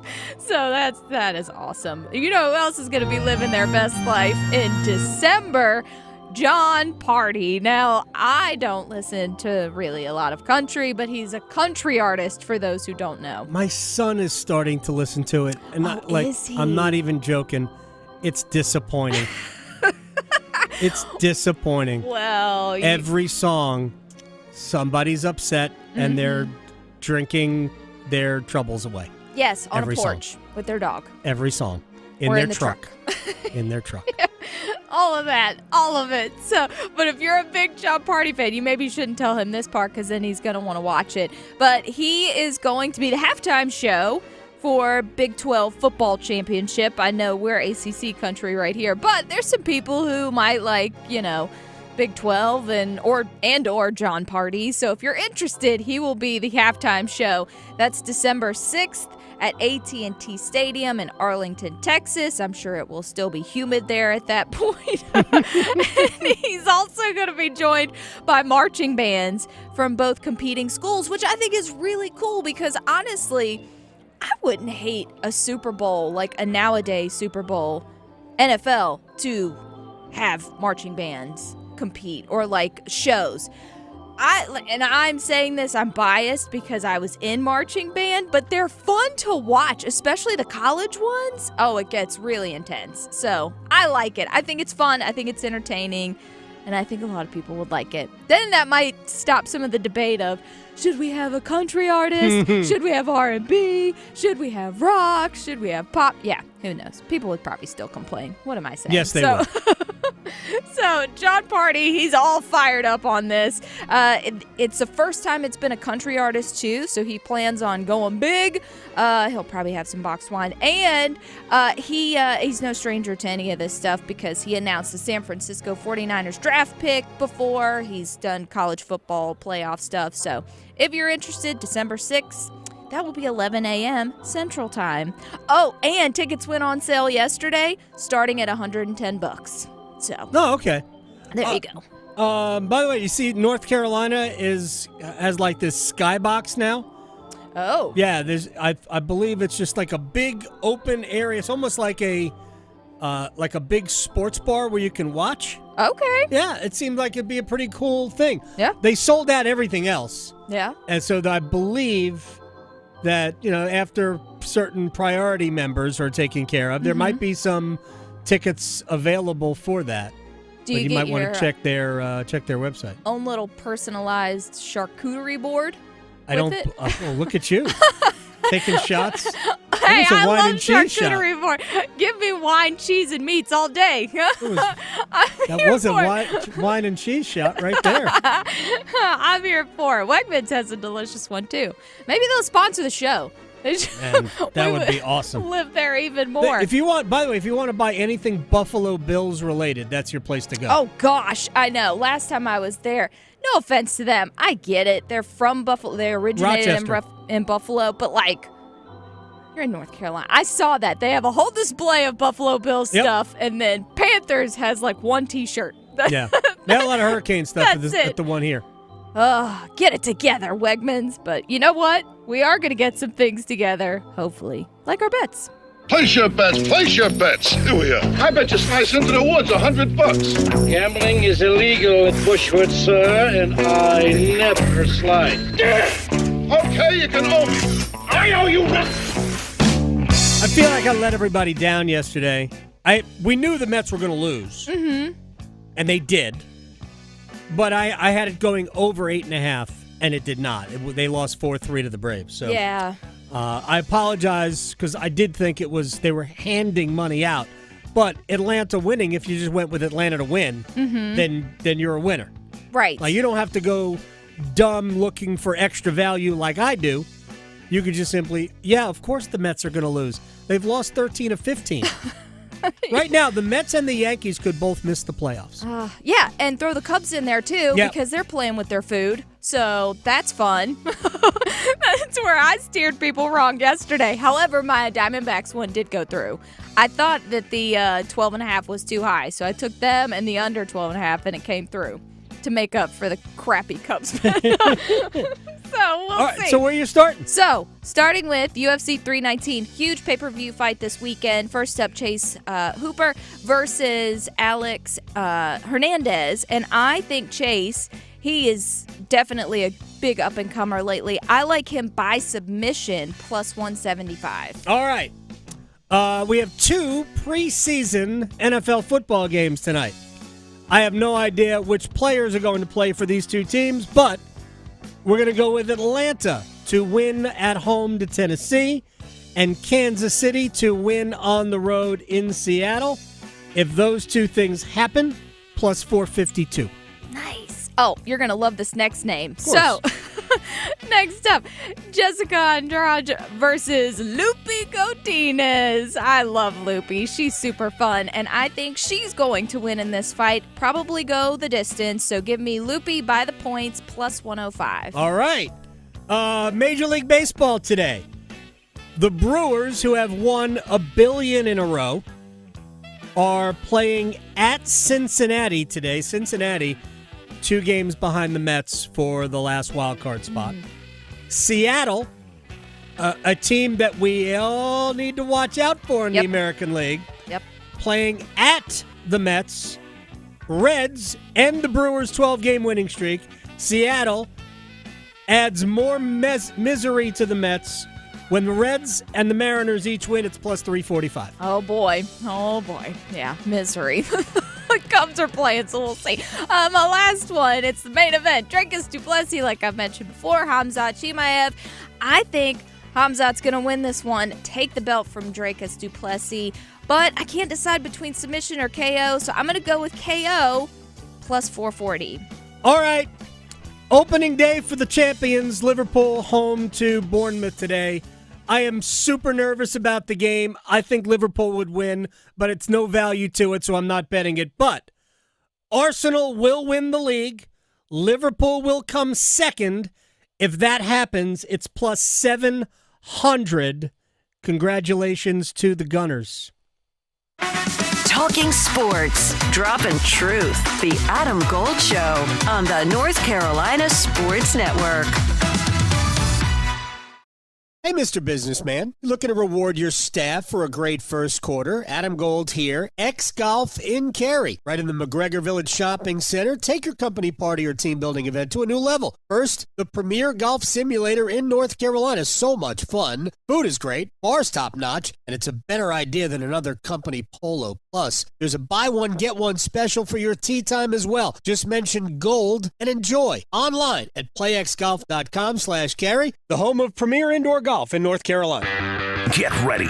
Concepcion touchdown, 13 yards. NC State leads North Carolina with 8:01 to play. College football kicks off August 23rd. Jones a first down and more. 10-5. They've tied the game. Bully ball by the Duke offense. Down the far sideline. Caught at the 10, the 5. Touchdown, Carolina. On 99.9 The Fan, the Triangle Sports Leader. Guys, Marcy Bailey here from Bailey's Fine Jewelry with some diamond advice. Buying an engagement ring doesn't have to be so complicated. We've been doing this since 1948, and we know what women want. A combination of size and quality. And a little hint here, size wins big. We guarantee you can be in and out in under an hour, and she'll love the ring or your money back. It's that easy. Come see why we're voted the best place to buy a diamond. And remember, every woman wants a Bailey box. Looking for a big new game to play? Well, there's no game bigger than the new dino-sized Jurassic Park scratch-off from the North Carolina Education Lottery, which gives you a chance to win up to $200,000 instantly. And if that weren't enough, you can enter for a chance to win an exciting trip to beautiful Hawaii, where you could win up to $1 million. Welcome to Jurassic Park. Adventure awaits. Must be 18 to play. Approximate overall odds of winning are 1 in 4.28. Problem gambling helpline 877-718-5543. Hey girl, haven't seen you downtown lately. Nope, sticking to our go-to places. You mean like Sharky's? Well, we love our Sharky's. Best wings and gumbo on the planet. But we never miss the $5 sangrias on Wednesdays at the new Salt and Lime. And Mexican pints on Thursdays for $3. You know my boy loves the House of Hops. No better selection of craft beer in the state. Loves their specials, their food trucks, and you know I love my wine. They have a wonderful selection. And have I told you about our new takeout spot, Che Empanadas? It's right next to Sharky's. They have 20 different types of authentic Argentinian empanadas, and they are incredible, especially the breakfast ones. You gotta try it. Sounds perfect. And how awesome is it that they're so close to each other? Oh, it's perfect, all right. Give them a try. Che Empanadas, House of Hops, Salt and Lime, and Sharky's. Just a hop, skip, and a jump from each other off Raleigh Road, Glenwood, and Grove Barton. It's been said that when someone you love has Parkinson's, you have Parkinson's. If you have questions, the Parkinson's Foundation has answers. Learn more at parkinson.org or call 1-800-473-4636. Some things can steal your sunshine. Ugh, I just got my hair done. Sorry, the cooler's broken. Anyone see my flip-flops? Anyone? But COVID-19 can steal a lot more. I just took a COVID test. Ugh. Prescription medications for COVID exist. If you test positive this summer, ask your doctor if they're right for you. Visit PfizerForAll.com/COVID-19 to learn more. Sponsored by Pfizer. I'm attorney Brian Ritchie. Big truck accidents can cause life-changing injuries, and life-changing injuries deserve life-changing money. I know big truck wrecks, and I know how to fight those big insurance companies. If you've been hurt by a big truck, contact us at ritchielaw.com. I'm on top of it. Broadcasting live from the Lenovo Studios. WCMC HD1 Holly Springs. 99.9 The Fan. The Triangle Sports Leader. Dave Doran said we were awful with our first half offense. Our offense was explosive by the end of a game and had good stats by the end of a game, but we were putting ourselves behind the eight ball with our inability to score early. Can that group get off to faster starts and better starts? You can really try to control a football game by holding a lead and scoring early. Makes life easier on your defense. Complimentary football, yada, yada, hit the bingo board. But I think that the Wolfpack at least have the weapons to do that.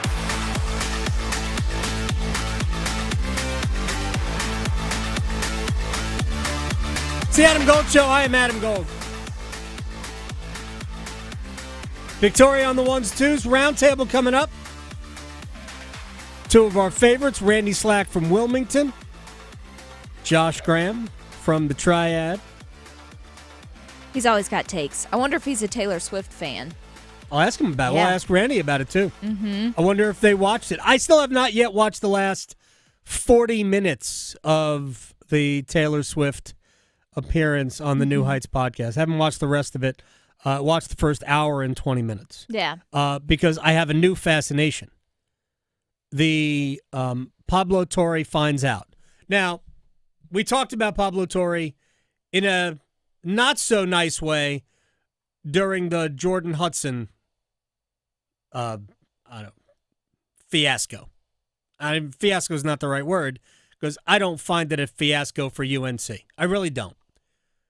But the Pablo is really going hard in the paint on that story. And until somebody shows me why it really matters, I'm just not feeling it. But Torre is doing incredible investigative work with regards to the National Football League, Players Association, and the NFL. Incredible work. And he and Mike Florio from Pro Football Talk have done 4 hours of podcast about, we could say shenanigans, but that, I think, doesn't lend the right weight to what appears to be corruption in the Players Association. Like not doing anything positive for their constituents.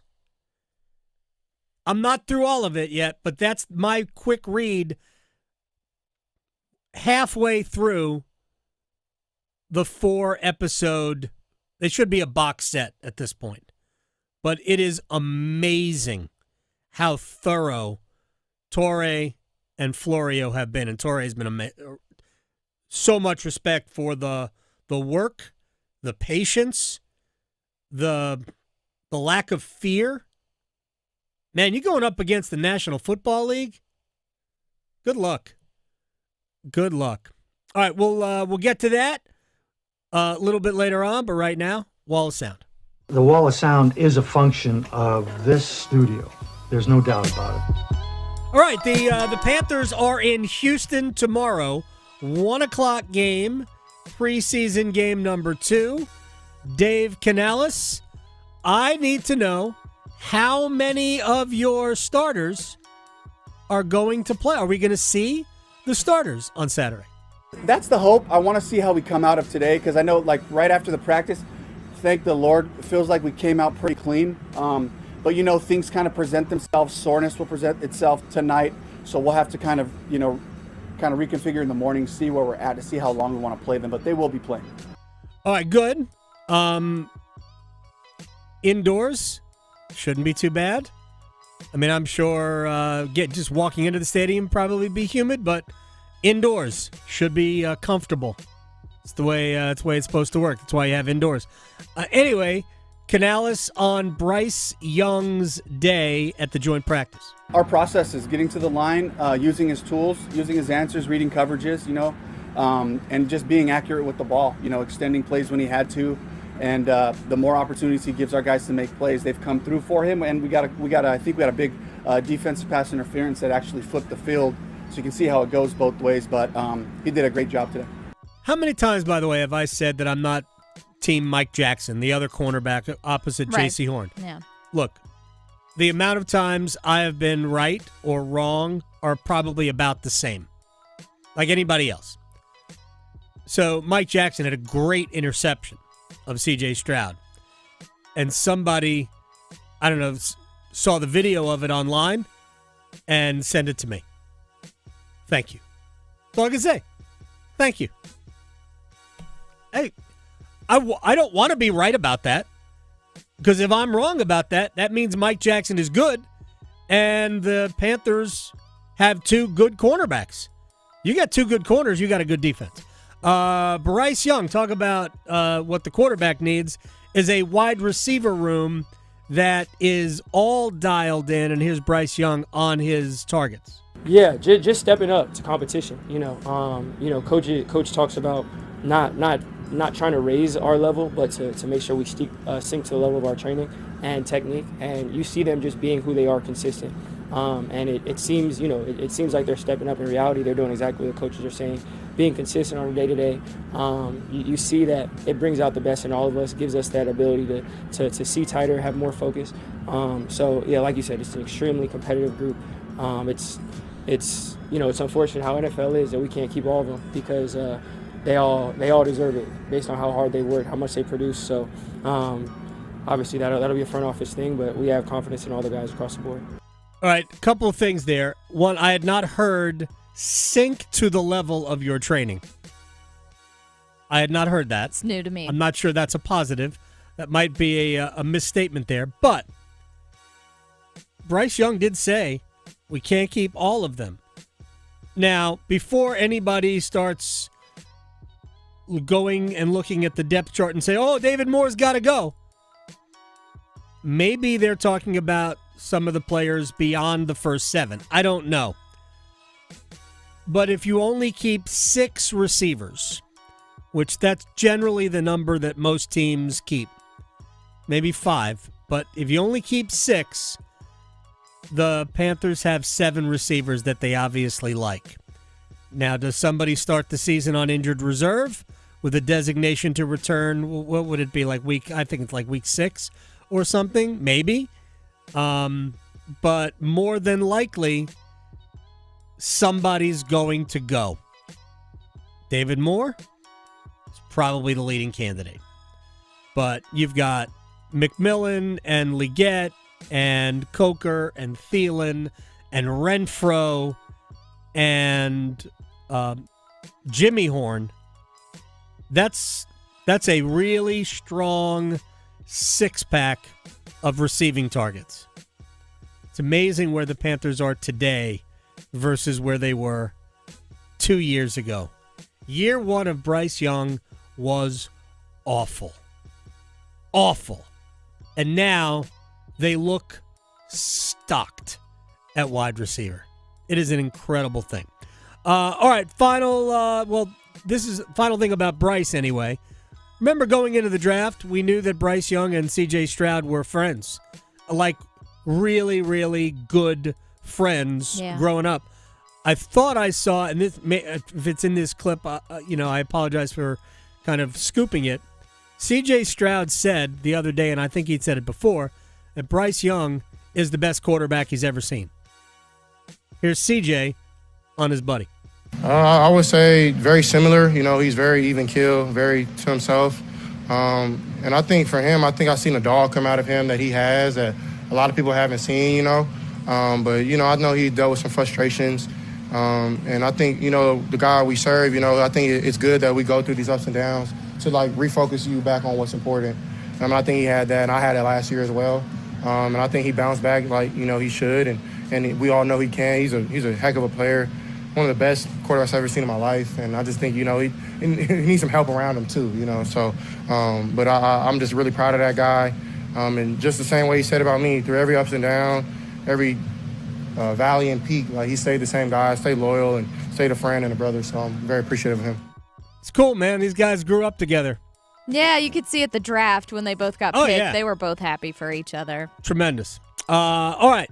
Let's take a break. We'll come back. Josh Graham and Randy Slack in the Roundtable. Next. Questioning goalie interference calls since day one. The Adam Gold Show on the North Carolina Sports Network. You've heard the perfect scores on air. We're bringing our champions to the stage. It's our second annual Numbers Game Live show, presented by Sharky's Place Sports Bar and Grill. Perfect players will compete on August 21st at the fabulous Hilton Raleigh North Hills. Watch on YouTube as we crown a Numbers Game champ.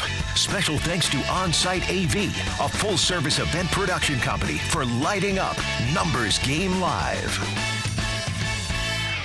Hey, it's Adam Gold from my friends at FanDuel. They are America's #1 sports book, and we have exciting times ahead. August 26th, it is FanDuel Futures Day. Peer off into the horizon and dream. Give me who you think is going to be the MVP of the NFL this year. If you like Aaron Rodgers, what a story that would be. Plus 7,500. By all means, throw a shekel on it. How about to win a division? Maybe a surprise division winner. Go back to Pittsburgh. Plus 500 to win the NFC North. Tuesday, August 26th, there will be incentives. You have to wait until that day to find out what those are. So, stare into that crystal ball. Then crank up the FanDuel app and be ready. FanDuel Futures Day. FanDuel. Play your game. 21 and over and present in North Carolina. Gambling problem? Call 877-718-5543 or visit morethanagame.nc.gov. It's bow time. Something new just dropped at Bojangles. Take the bold taste of a crispy golden chicken supreme that's been seasoned to perfection, then add dill pickles, Carolina Gold barbecue sauce, and a toasted bun that's great on the go. What do you get? You get a Bo's Bird Dog. In fact, you can grab 2 of them for $5. So, when you're on the go, headed to practice, or need a snack, grab a Bo's Bird Dog. Hurry in before they're gone, available for a limited time. It's Bo time.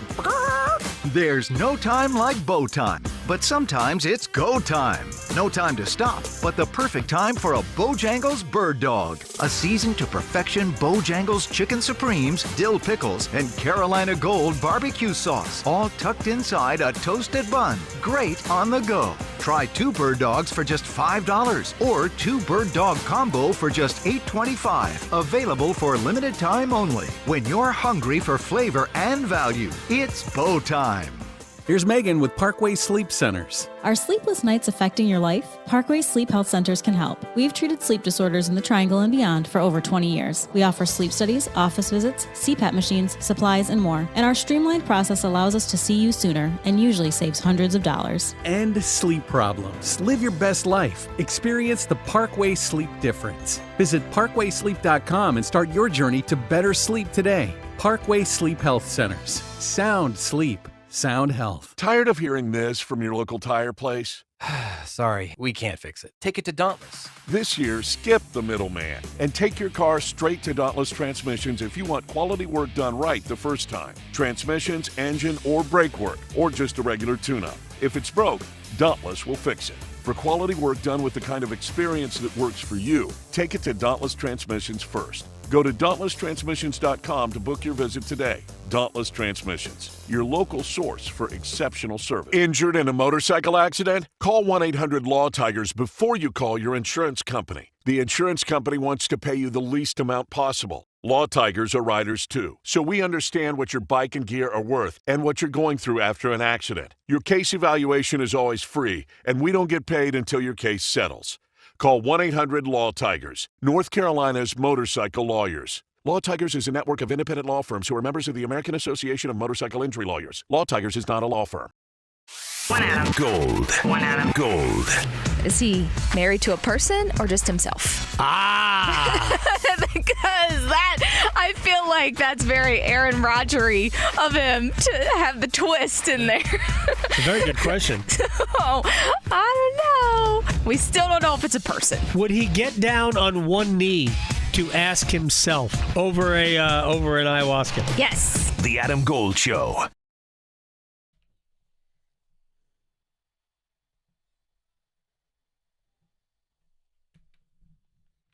It's the Adam Gold Show. I am Adam Gold.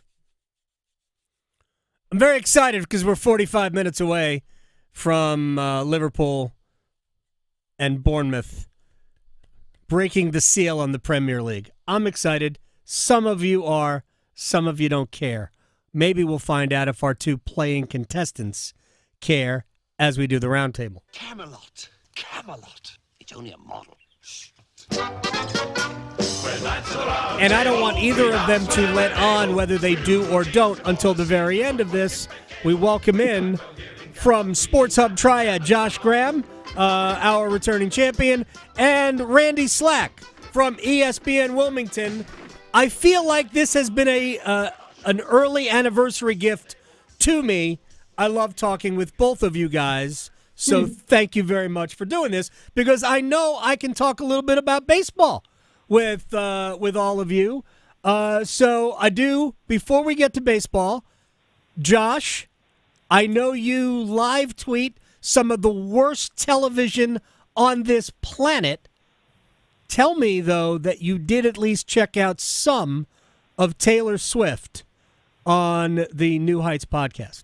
I did it as a service to our audience here in the Piedmont Triad. So that way, if you don't care about it and you're a sports fan and you have somebody of interest, whether it's a significant other or somebody you want to talk to that you know is a Taylor Swift fan, you at least have the Cliffs Notes. Because once upon a time when I was a single man, Adam, I did in fact watch some TV shows just to have something to talk about women. And the show I'm talking about, of course, is Laguna Beach, circa like 2008, You 2009. watched The Bachelorette, man! I did, but at this point in my life, that was before I started liking these shows. You probably watched Love Island.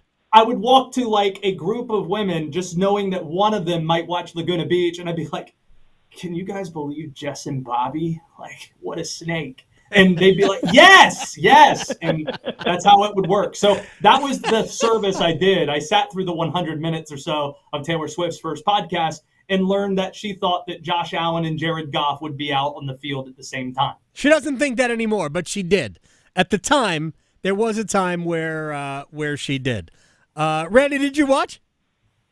No, I do what people do in 2025. I just wait for the clip farm people to just put the best clips online, and then I just watch that kind of stuff. Let's be honest, though. We need Taylor to come out with a better album because Tortured Poets was boring and drab and had no hooks and wasn't exciting at all. We need something that has a little meat on the bones. Like, you're a billionaire, lady. You can't be writing gloomy songs every day. Like, you're awesome, okay? Like, take it easy a little bit. Write something happy. Write something that gets the toe tapping. That's all. That's Write like saying something about Xavier Worthy. Clearly, she's a huge fan of his work. Big night for Xavier Worthy and for Jared Goff, in that matter. And maybe Josh Allen in a roundabout way as well. Here's the thing. I think Randy just is going to get in trouble now with the Swifties. I mean, I have at times criticized Beyonce for the inability to dance, and that's, I mean, she can't. She's a terrible dancer, and she is. She looks like she's having a seizure. I mean, what's next? You're going to go after the Navy? You're going to go after Rihanna? Is that what's next? No, I'm not. I would never do that. Easy. Yeah, thank you very much, Josh. You recognize my plight. All right, let's go. Let's talk a little football. Randy, your confidence level in Bryce Young going into year 3. Before you answer, I get this sense that we are going to see a step up from what we saw at the end of last season. I am very bullish on year 3 of Bryce Young. What say you? On a scale of 1 to 10, I'm going to go with like a 7.5. I'm really wondering, my biggest question with Bryce Young this year, can he win Comeback Player of the Year? Like, I wonder, is it too late for him to win that? It feels like that might be an award legitimately he might win. Comeback? Should have won it last year. Should have won it last year. I think we're by the definition of the award, he should have won it last year. We're kind of overrating the award, overrating what he did last year. The award is more just most improved player, which they don't have. They just say comeback player, but then sometimes people win it, and you're like, that guy never was there to begin with. How could he have come back? So I'm just saying, quite literally, he was gone. He was benched, and then he came back. Yeah, but unfortunately, but he was only benched for like 3 weeks until Andy Dalton had a car accident. It's true. It was longer than that. No, I don't think. How many? He only missed a couple of games, like 3 games. It was a month. It was a month of Andy Dalton. Yeah. Yeah. Those are dark times. It feels like forever with Andy Dalton. As a former Bengal fan, I can tell you. What? What do you mean, former Bengals fan? Well, I mean, as a former Bengal, I can. As a fan of the Bengals, he was there. Oh, okay. I misspoke. I'm sorry. Are you doing the thing that Adam does with the Mets? Is that what you're doing? No, what makes you think I do that with the Mets? I did it with the Jets. I've admitted that. Sorry. But that's 40, 50 years of dysfunction will do that to you. Josh, your thoughts on Bryce? The offense seems very real. Watching that on Friday and see the national folks that often dominate the conversation. Once you're out of the playoff race, they stop paying attention. Mm-hmm. So I don't think anybody realized that Bryce Young was the best quarterback in the NFL the final 3 games of the season, where he had 10 total touchdowns and no turnovers and a quarterback rating of like 119, something crazy. See, this is what I was afraid of. No, I'm just saying that people don't realize he was that good for a very condensed sample. And then over a 10-game span, when you rope in the performances where he nearly beat Philadelphia and Kansas City that played in the Super Bowl, that he was that type of good. And I think the timing of this conversation is really interesting, Adam, because they're playing the Houston Texans tomorrow. Bryce Young was the number 1 pick 2 years ago. C.J. Stroud was number 2. You'd get laughed off a show like this if you merely suggested there was a chance Bryce was better than C.J. Stroud at this time a year ago. But there was no question CJ was equipped with better coaching and better weapons and better everything. Better his offensive rookie line. year, Yep. and he was terrific. This year, the Houston Texans have the worst offensive line by projections across the league. Tank Dell had a gruesome injury at the end of last year, not going to play this year. They lost Stephon Diggs, and they have injuries at running back. And by the way, inexplicably, they got rid of their OC and Bobby Slowick, so he's learning a new offense this offseason. Bryce Young, meanwhile, adds a top 10 pick at receiver, adds another 1,000-yard rusher, Enrico Dowdle, to go along with Chuba Hubbard. And on top of that, doesn't have to learn a new offense. There is some continuity there and has a good offensive line. I think this year is going to be fascinating in just the lens between those two, that Bryce Young, there are no excuses anymore. We will learn this year if Carolina made a mistake or not on whether or not they should have drafted C.J. Stroud. Because if Stroud's better than Bryce this year, when Stroud does not have all the things he's been equipped with, or at least not as good as what Bryce seemingly has now, I think it becomes obvious who the better quarterback out of the two is. But I have faith that Bryce is going to have a better season than C.J. Stroud. I think we've all talked about this. Randy Slack from ESPN Wilmington is joining us, as well as Josh Graham, Sports Hub Triad. We've all talked about this before. Maybe it was together in one of these three ways here. Excuse you. That we forget exactly. I should have just done that. We forget, or I don't, but many people do, that when you have no weapons and no offensive line, and the coaching staff is all over the place, it is impossible for a rookie quarterback to look competent. So everybody seemed to be out on Bryce after year one.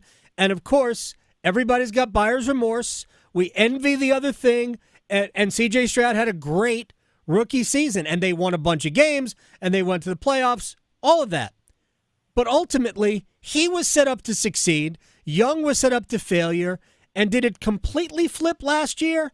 By the end of the season, it's easy to say that, but it certainly got better for Bryce. And it definitely leveled off and dropped back a little bit for CJ. Josh, I think you're right, but I don't think we have to. Bryce doesn't have to be better than CJ Stroud this year. Yeah, I understand what you're saying about in terms of personnel around him. But as long as Bryce has determined that he is legitimately the Panthers quarterback to go into the next 5 or so years, then the pick was the right pick. It is a good distinction. You're right. Like he doesn't have to be better than C.J. Stroud for it to still be just has to be good. For the Panthers. Right. He just has to be good. But in order to decide whether or not they made a mistake between the two quarterbacks, if Stroud has less and performs better than Bryce, well, then you should have drafted C.J. Stroud. We can say that if he's better this year with the worst offensive line and a new OC and having his best receiver arguably hurt, or one of the two best, and losing Stephon Diggs. Like we can say that. Randy Slack is joining us here. He's a former Bengals fan who I know is a big Browns supporter. I misspoke. I'm sorry. Good grief. So this is my way. They pushed me. They pushed me to the edge. I thought if they were going to go to Chicago, I was kind of like, you know what? I could just get rid of this team and never have to deal with this nonsense ever again. Then, on one hand, I was like, maybe this is for the best. But go ahead, continue. I'm sorry. Well, what I was going to sort of transition in a roundabout way to Bill Belichick. So I don't know if anybody has seen the UNC football doc. Just as soon practice. Just as soon watch the Taylor Swift episode on New Heights again, which I liked. I've enjoyed it. But the UNC doc isn't doing much for me. I think maybe Netflix won in this regard. But what do you think? What are you anticipating, Randy, in year one? Well, first of all, I think Bill Belichick's got to come out with more poppy songs with better hooks coming into this new season. I'm sorry. No, it's the same joke. Yeah, thank you. Bill Belichick is allegedly, I say allegedly because I'm going to just say something here, but he's the greatest coach of all time in pro football. He should be better at coaching football games than every other coach he goes against all season long. Maybe Clemson. It's a little close because it is. Dabo's a good coach there in Clemson, but Bill Belichick should be better than everybody else. The talent, I don't know if the talent's going to be there. But if you're spending 65% of your NIL money or whatever it is that Bubba says, you better win it. You better be sniffing at the playoffs, because if you're not close, in year one, if you're not. Yeah. Okay. Look, if they're not near the playoff, and the Carolina basketball team is a bubble team, there's going to be some real problems in Chapel Hill real soon. Well, I think in year one, I don't think they'll be sniffing a playoff, but I do think that Carolina will at least have a good record in year one. Josh, what are you anticipating from this group?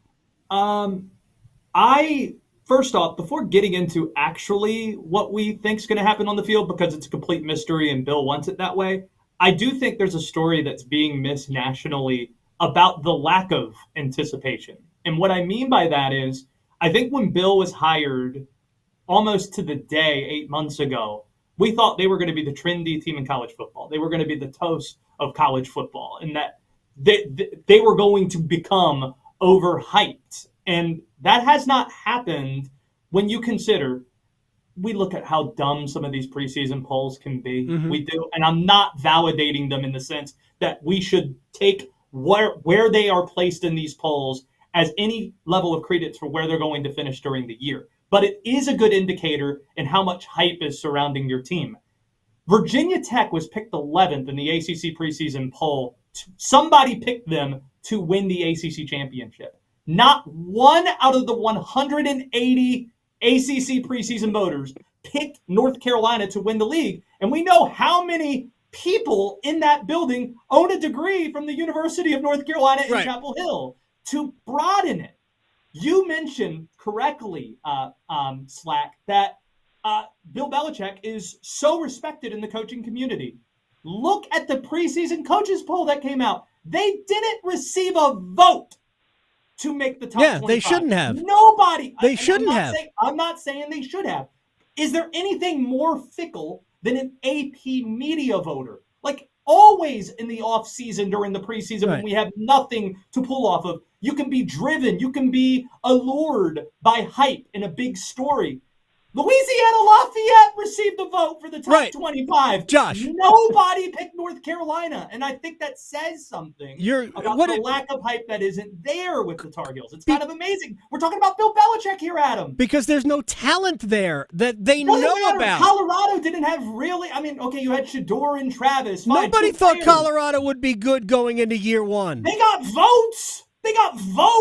Yeah. Like the hype people would talk themselves into anything. But you know why they got votes? Because they had Shador Sanders and Travis Hunter. That's why they got votes.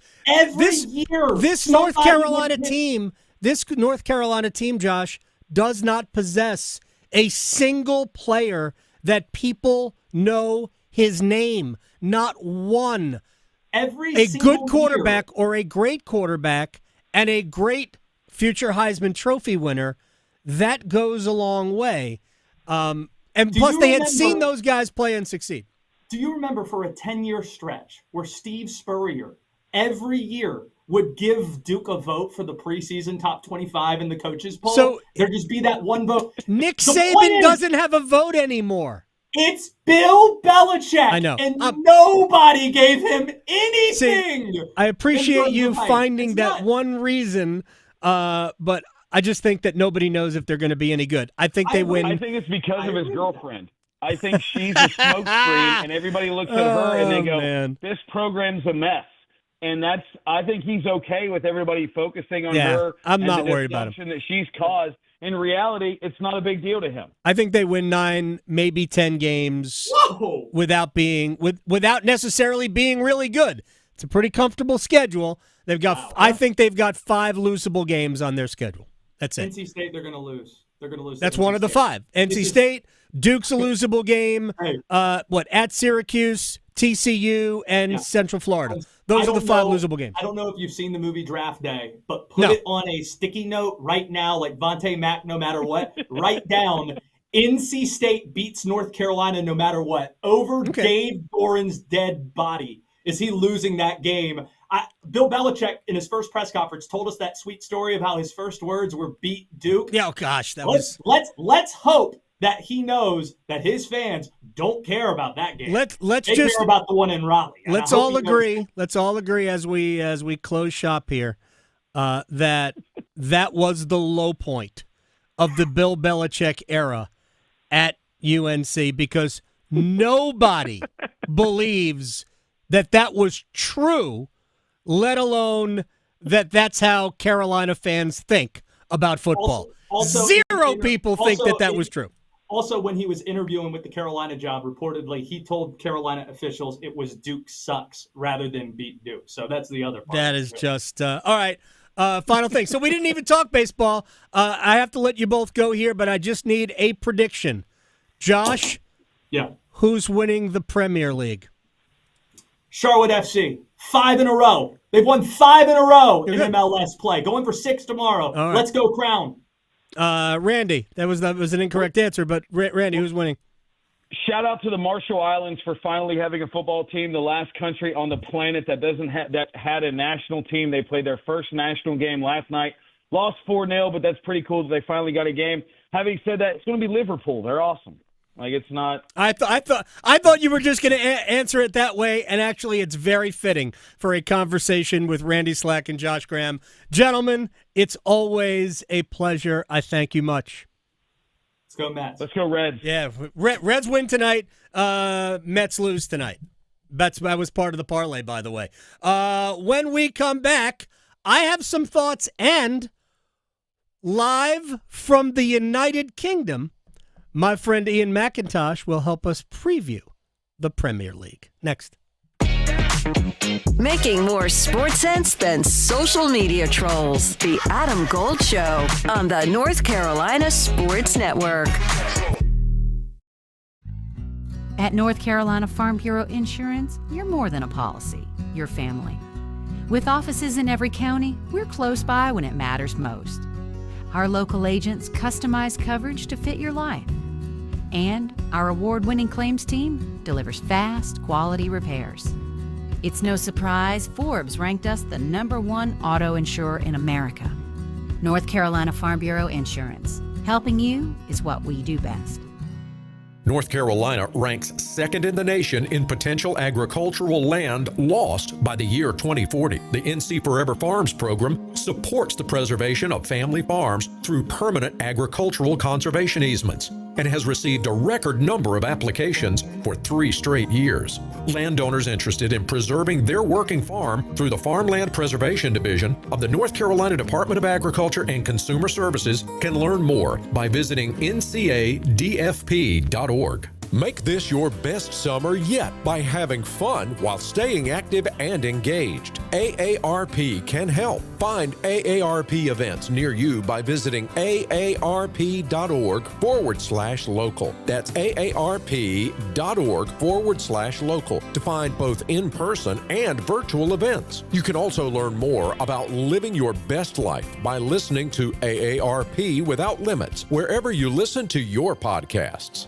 Did you know? Atlantic hurricane season runs through November. From gathering necessary supplies to planning an evacuation route, now is the time to make sure you and your family are prepared. And if a storm damages our electric system, local public power providers are ready to respond and restore power quickly and safely. As a public power customer, you benefit from having an electricity provider that restores power faster than other providers do. Visit electricities.com for storm preparation tips and resources.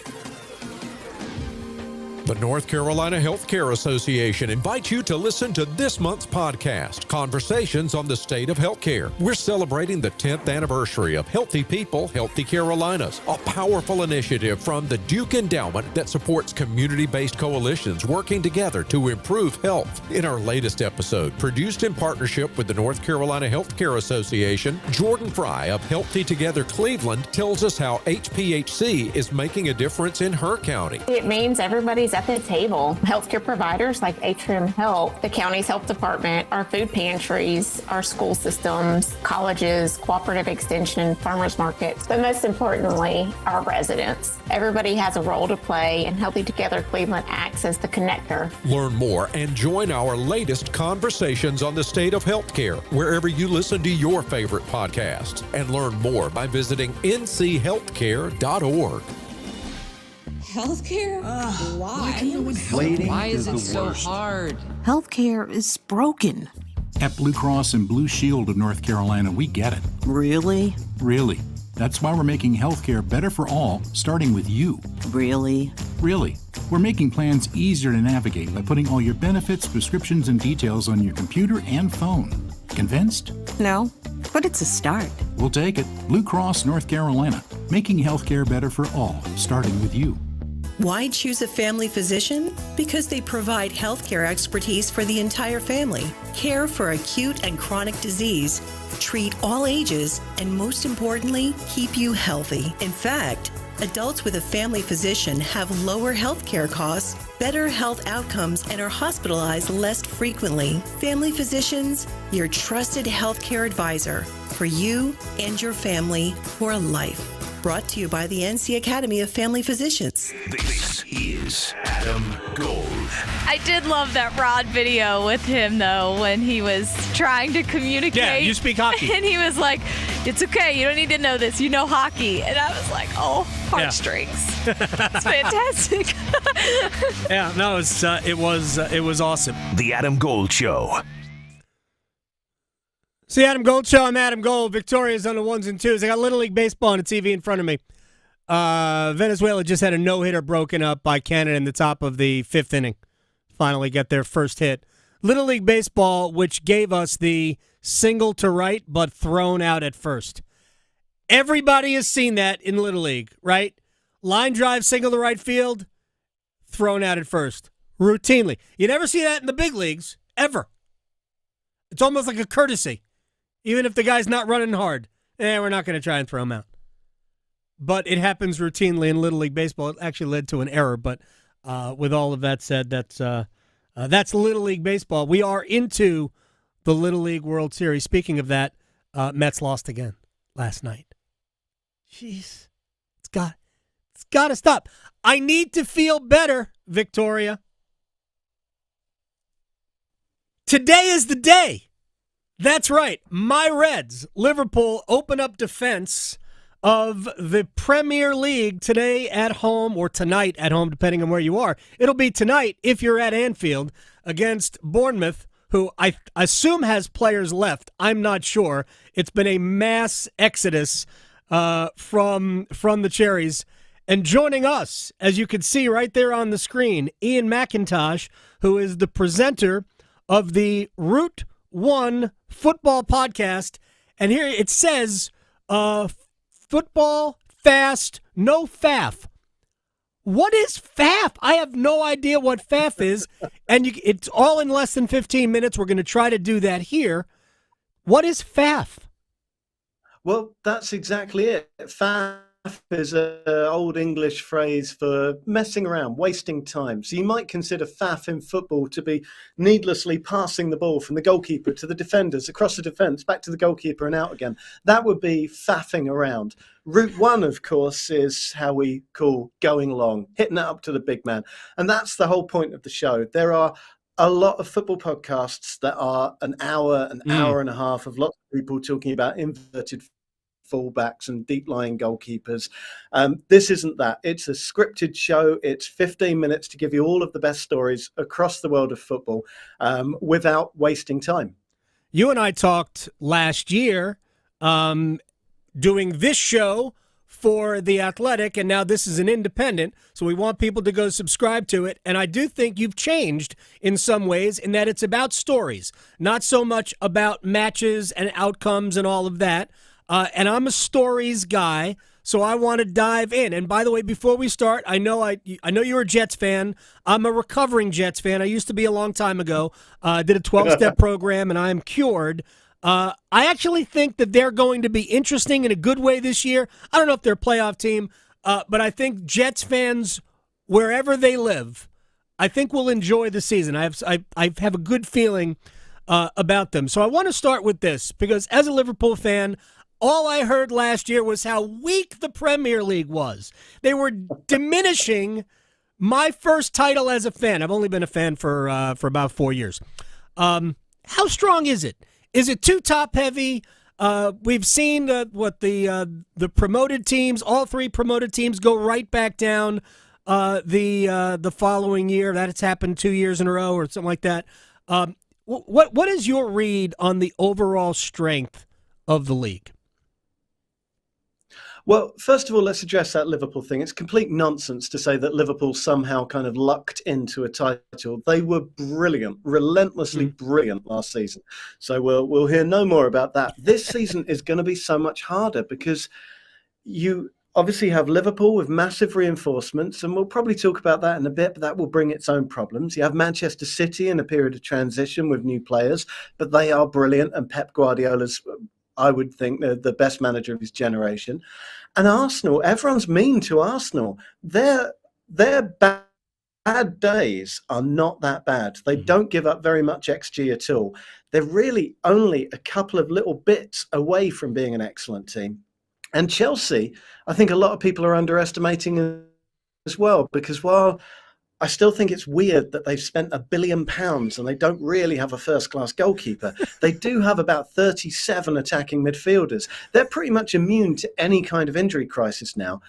That's a big top four, and that's if it stays like that, because there's so much strength and depth behind it in this division. I think we're gearing up for one all-time classic of a campaign.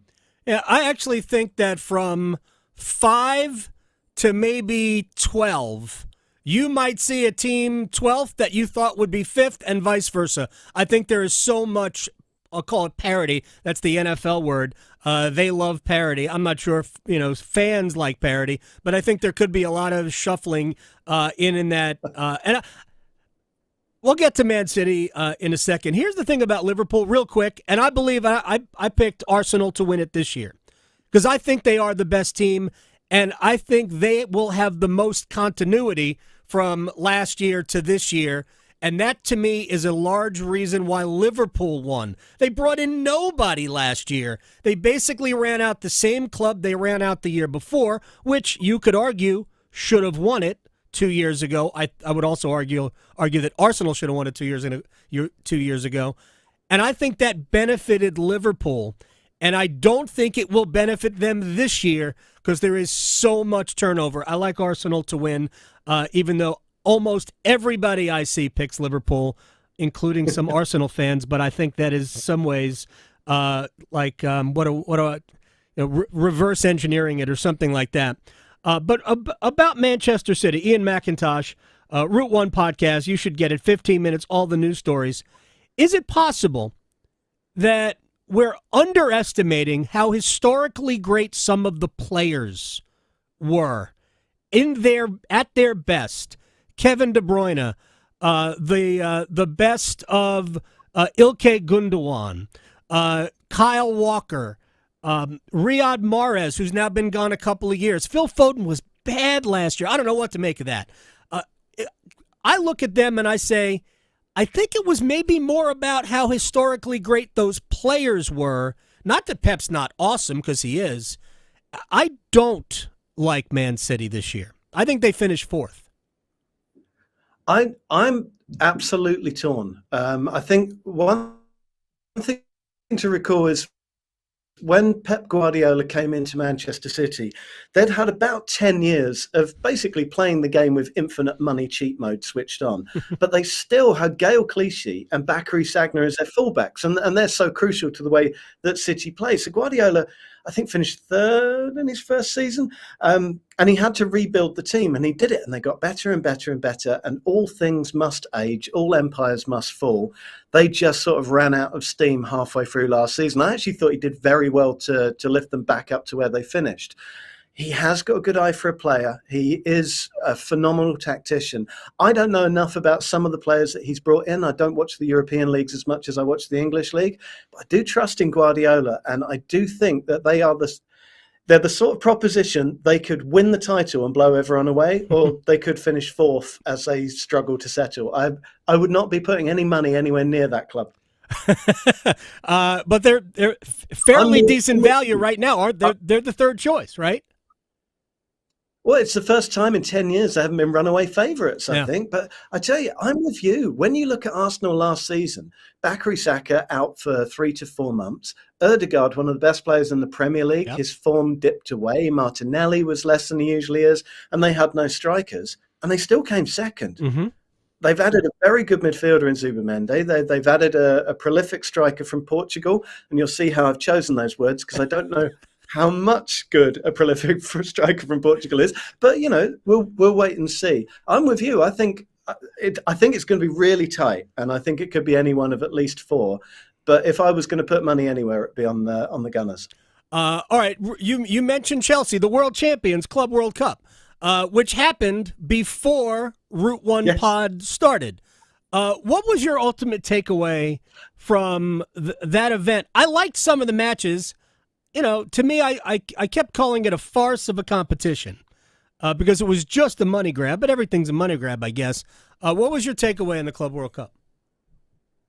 Well, there's a lot of things I like about it. One of the sadnesses of football over the last 40 or 50 years is we never really had a clear indication as to who the best was, the great South American teams or the great European teams. They tended to meet once a year in Japan in the middle of the season to play off once. It wasn't really a good gauge. So it was fun to see these sort of legacy names of South American football up against the ones that certainly over here we're more familiar with.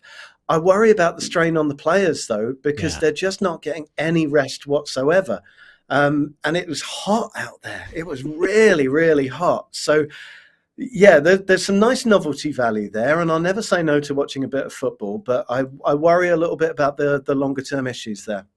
I'm with you in the wearing the players out. I mean, if you play in European competitions and you go, especially in England, you go through your both of the cup competitions, you're talking about 60 matches just there.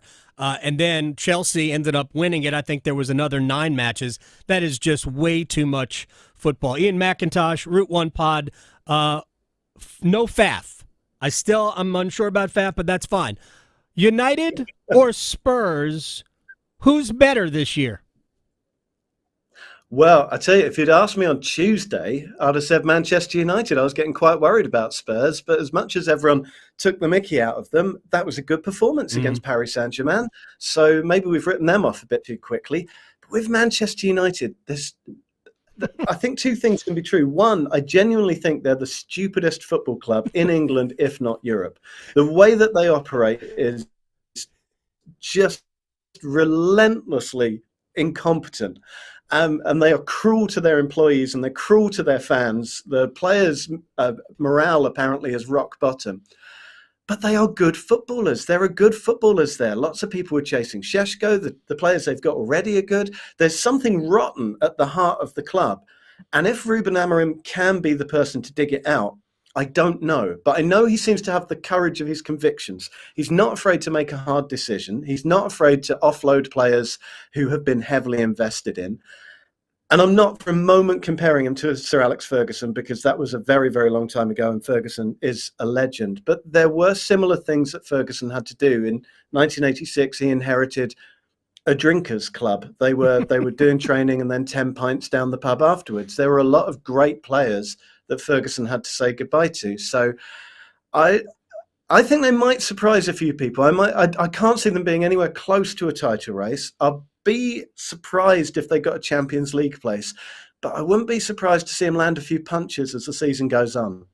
Yeah, and I think it'll be very interesting. Unfortunately for them, Old Trafford has not been kind to the home side over the last couple of years, and they open up with Arsenal coming up Sunday. I guess it's late afternoon UK time. Ian McIntosh is joining us here on the Adam Gold Show. Final thing, here in the United States, like I really started to fall in love with the sport through watching Welcome to Wrexham. So they have now had 3 consecutive promotions, which had never been done. I don't think they can get a 4th, but what's your view of the Red Dragons. No, I'm completely with you. To be honest, I didn't think they'd get a third. I've seen a lot of football at that level, and there are teams in the third division who are very well funded and very well followed. And I genuinely thought Wrexham would need 2 or 3 seasons to stabilise before they could even think about going to the Championship. So what they've done already is astonishing. I did watch the game against Southampton, and I think certain things showed. Southampton are basically a Premier League club, right, albeit one that played absolutely appallingly last season. And Wrexham aren't there yet. But it's a funny division, the Championship. Everyone can land a punch in there. I don't think they'll be in any sort of relegation danger. I think they'll probably end up swirling around in mid-table, having good moments and bad moments. The key for them now, and I'd say it's time for them to prove, their mettle. They've proved their mettle. They're very, very good at what they do. But it's if they hit a run of 5 or 6 defeats on the bounce, which can happen so easily in the Championship, do they hold their nerve? Do they put their faith in a manager who's got them so far? Or do they panic? Because there will be people within that football club now sort of saying, is Phil Parkinson the man for this stage? Are we going to have to look for a bigger name manager? And I tell you, the money that's floating around there, the TV money and the Hollywood money, could you bet against something mad like Jurgen Klopp turning up? Well, Klopp said he would never manage another team in the Premier League. So, well, yeah, there you go. They're in the Premier League, and they're not in England as well. They're from Wales, but there is precedent for this. In the early 1990s, Blackburn Rovers had been brilliant in the late 19th century. Were taken over by a local businessman called Jack Walker, who poured loads of money in. And his first managerial appointment was Kenny Dalglish, who had won the double for Liverpool just 6 years previous. So I could see a plot twist coming. I hope it doesn't, because I think Phil Parkinson deserves enormous congratulations for what he's done and a lot of faith. But if you want an outside bet, I'd fancy that one. That would be something else. All right, we did it. Under 15 minutes. Route 1, football, fast, no faff. I actually worked in a little bit of faff. I appreciate Ian McIntosh. You can follow him on Blue Sky. I'd say follow him on Twitter, but it's been like 3 years since he's posted anything on that hellscape. So Blue Sky for Ian McIntosh. I appreciate your time, sir. Best of luck with the pod. I will talk to you again soon. Absolute pleasure as always. Have a great weekend. I love Ian McIntosh. You know that you're not taken seriously about your knowledge of soccer unless you have a British accent. I know, it does make you extra sophisticated. Yeah, apparently it's that, and you can't be a golf commentator if you're from the United States. Well, you also can't be a Spice Girl.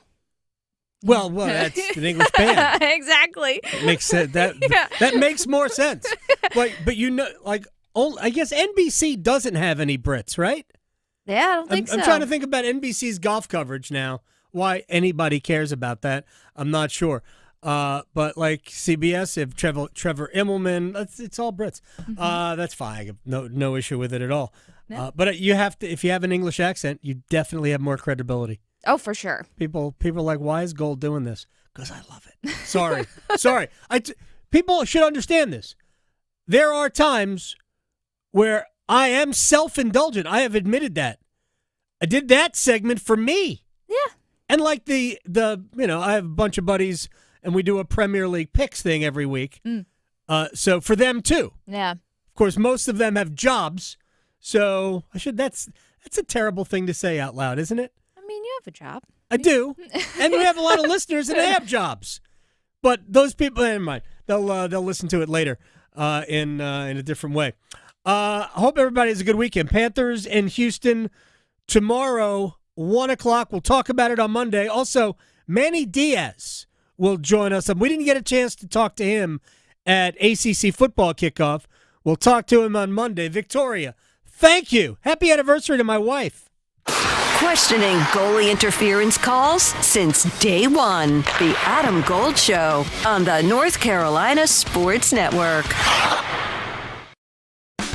You've heard the perfect scores on air. We're bringing our champions to the stage. It's our second annual Numbers Game Live Show, presented by Sharky's Place Sports Bar and Grill. Perfect players will compete on August 21st at the fabulous Hilton Raleigh North Hills. Watch on YouTube as we crown a Numbers Game champ.